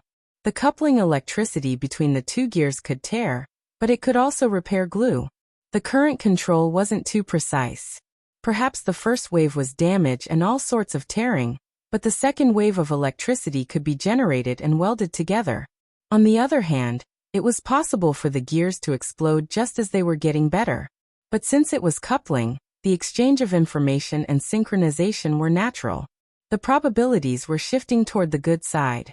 This feeling grew more and more distinct as time passed. This was just Luo Nan's own thoughts. Shui Lei saw Luo Nan's pupils, and they had a different feeling. Shui Lei seemed to be looking at the eyes of a cold-blooded animal. Though they didn't possess long and narrow pupils, the densely woven cracks encircled them. They were like glass balls that could shatter at any time. Shui Lei instinctively shivered when he saw this scene. He immediately grabbed Luo Nan and took him to the hospital for an examination. However, in the blink of an eye, the aura from the other side caused his eyelids to twitch. Shui Lei composed himself and followed the aura to sense it. When he looked again, it was still the same shattered crack, but it was extremely similar to a cracked layer of ice. At first glance, it looked gloomy, but within it seeped a dense cold light. Occasionally, light waves would jump, like lightning tearing apart the night sky, extremely dazzling. Facing this pair of strange eyes, he didn't know what to say for a moment, and subconsciously handed over the notebook in his hand. This was Luo Nan's loose-leaf notebook. Luo Nan had tossed it onto the platform when he leaped onto the Devil Ray's back. Shui Lei picked it up and returned it to its rightful owner. Luo Nan gripped the leather cover and laughed, finding it hard to conceal his exhaustion. Shui Lei's tone softened a little. Let's go check it out. Sure. Luo Nan knew that this was unavoidable, so he agreed quite straightforwardly. Turning his gaze, he saw a woman in Shuelei's Taoist robes sitting on a bench beside the pool. He couldn't help but feel curious. Senior Sister Tian is still here? Tianxi heard Luonan call her name. She bit her lower lip and raised her head. Her lips were so white that no color could be seen. Her expression was a bit stupefied. It was unknown whether it was the effect of the cold or the power of fear. She had been held hostage by the throat, and was on the brink of death several times. Then she fell into the heavenly ocean lake, soaking her entire body. Her knitted clothes were extremely heavy when they entered the water. When she came out, the cold wind blew, making her feel exceptionally cold. Her shoes had already fallen into the heavenly ocean lake. Her slender legs were only covered in silk stockings. Her legs stuck to the cold and wet ground. She was in a sorry state. It was late autumn, and the chill was deep. Though Shuelei had kindly given her Taoist robes to warm her body, she still had her arms and legs clenched together. It was hard to conceal the shivering chill. Shuelei whispered, "She's probably too frightened. She's having a bit of a stress reaction. She just stays there, not moving. I can't persuade her no matter what." Luonan frowned when he heard this. He didn't know what to do for a time. His gaze shifted, and he saw that the viewing platform had clearly been cleaned up. The corpses of Black Beetle and Puppeteer were gone. The unconscious tourists who had been cleaned up had all been moved away. The traces of battle had been cleaned up. Shuelei understood. He whispered, "Secretary, he arrived not long after you left." She cleaned up the area and arranged for Brother Zhou to keep an eye on things here. A calm man of around 40 years old walked over from the end of the pool. It was Zhou Hu, the person Shuelei spoke of.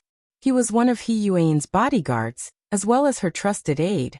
He had met Luonan twice before, and he was Tiger Burst's comrade. He was no stranger to Luonan. "Brother Zhou." Luonan put Tianxi's matter aside and greeted him politely. Zhou Hu's words and actions were steady and appropriate. "Mr. Luo, according to Miss He's instructions, I'll be waiting by your side tonight. I'll do some odd jobs. If there's anything you need, just tell me." Luonan didn't refuse. He nodded in thanks. Zhou Hu's gaze swept over Tianxi's body. He had a general idea of the situation. He lowered his voice and said, "Miss He said that this person should be suppressed quite badly. She's still struggling in a hostage situation." Luonan thought for a bit when he heard this. He took 2 steps forward. Tianxi's entire body shrunk back when she saw Luonan's pupils, which seemed to crack like ice. But she soon came to her senses with a start. She forcefully suppressed her fear and moved closer. She raised her head to look, terrified and pitiful. "Junior, I'm sorry." Tianxi didn't have her usual calm and bright appearance right now. Luonan furrowed his brows and bent down slightly. "Senior sister, the weather is too cold. Go change your clothes. Then let's chat some more, okay?" He had already used a hypnotic technique. Tianxi subconsciously grunted. Her mind was inevitably a bit absent-minded. Luonan saw this and said, "Leister, you accompany her." Shuelei shook his head fiercely. He practically didn't put in any effort tonight. Just as he was feeling regret, he made up his mind to stay close to Luonan. "Enough. Let's go together." Luonan originally didn't have any special opinions about Tianxi, but because of gear and coupling theory, his attitude was greatly different. There was a large shopping center inside Ocean Sky Cloud City. It was very convenient to change clothes. He had climbed the slippery back of the Devil Ray before, and he had put out the fire in gear. His body was covered in mud and ash. His white coat was long since ruined. His face was probably not that good either. He needed to clean it. The group took the elevator down to the shopping center. Luonan didn't have any intention of immediately meeting up with He Yuan and the others. The main reason was that the internal channel of the psychic wave network had just been established, and it was about to explode with noisy messages. His previous impulsive actions had already been verified by the large amount of photos and videos he had pulled down from the network. His head sank into a complete mess, and Luonan didn't know how to respond for a time. When his emotions were stirred up, he hated that he couldn't pour out the greatness of his mother's work to the entire world. But now that his emotions had ebbed and his reason had returned, He understood that the secrets within were not suitable to be divulged to outsiders. How to respond was truly a troublesome matter. Right now he was so tired that he didn't want to use his brain. He might as well be willful and slowly talk about it. Shuelei wanted to say something about Luo Nan's actions, but he didn't open his mouth. Zhou Hu completely obeyed Luo Nan's arrangements. As for Tianxi, she was like a marionette. Whatever Luo Nan said she would do. The group arrived at the 101st floor, found a brand store nearby, and bought clothes. Luo Nan just washed his face and threw away his white lab coat. He just had to make do with everything else for now. As for Tianxi, no matter how much she made do, she still needed to spend some time. The three men waited in the store. Xie Junping just so happened to call at this time. He smacked Luo Nan in the face with a question. "Where did you go?" Luo Nan swept his gaze over the dazzling array of women's clothing. "Buying clothes."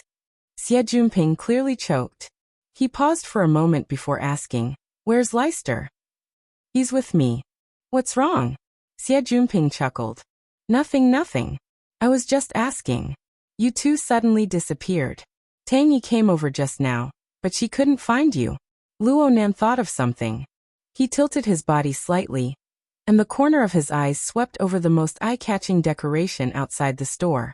It was the crystal pillar in the center of the building. The devil ray swam within it, attracting quite a few customers to stop and watch.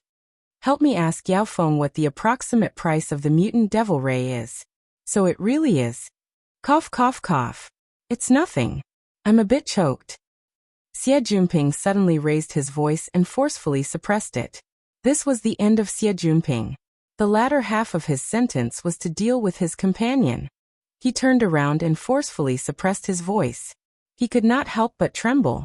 He was most likely excited. "Nanster Wawu. It's really you? Do you know that the internet is about to explode? Yao Feng just got the news. He's in a terrible fix right now." "Oh right, he probably didn't recognize you.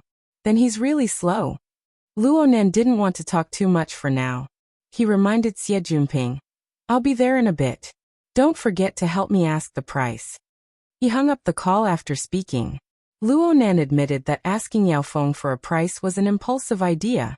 He really enjoyed the experience of looking down at gear from the sky. He enjoyed the feeling of its mysteries to his heart's content, and he appreciated the beauty of the building. It would be ideal if he could get his hands on it. Of course, there was a more realistic factor. The mutant devil ray possessed tyrannical fleshly strength, and its body was extremely flexible and tough. Its maneuverability was excellent, and it was quite versatile. It could replace Luo Nan's frail fleshly body to a large extent, and it could do some confrontational work. In the following period of time, whether or not he had this weapon with him was the key to his survival. Luo Nan was really a bit tired. He simply sat on a stool in the clothing display area and flipped open his notebook. The flexible e-ink screen lit up. He subconsciously opened the second level of the drawing software. The brilliant river of stars almost blinded his eyes. The heart lantern of the eye's orifice, under the coupling effect, almost swept away the turbid dark clouds in the river of stars and illuminated the 8 poles. Numerous life sketches formed thousands of constellations that revolved inside and outside the format pyramid. The vast star atlas could almost melt a person's mind into it. Luo Nan didn't look at it in detail. He just let out a low sigh and returned to the upper level of the software. He created a blank interface in passing, and the electronic pen sketched out lines. He had just started when he paused. He had a myriad of thoughts, but he didn't know how to arrange his pen. You're tuning in to the Li Mei's Wuxia Whispers YouTube channel. We're so grateful for your support, and don't forget to subscribe to join us on this incredible journey through captivating stories. Your generosity through donations truly makes a world of difference, as it's the primary source of revenue that allows me to expand and enhance this channel for you. Thank you from the bottom of my heart for being a part of this adventure.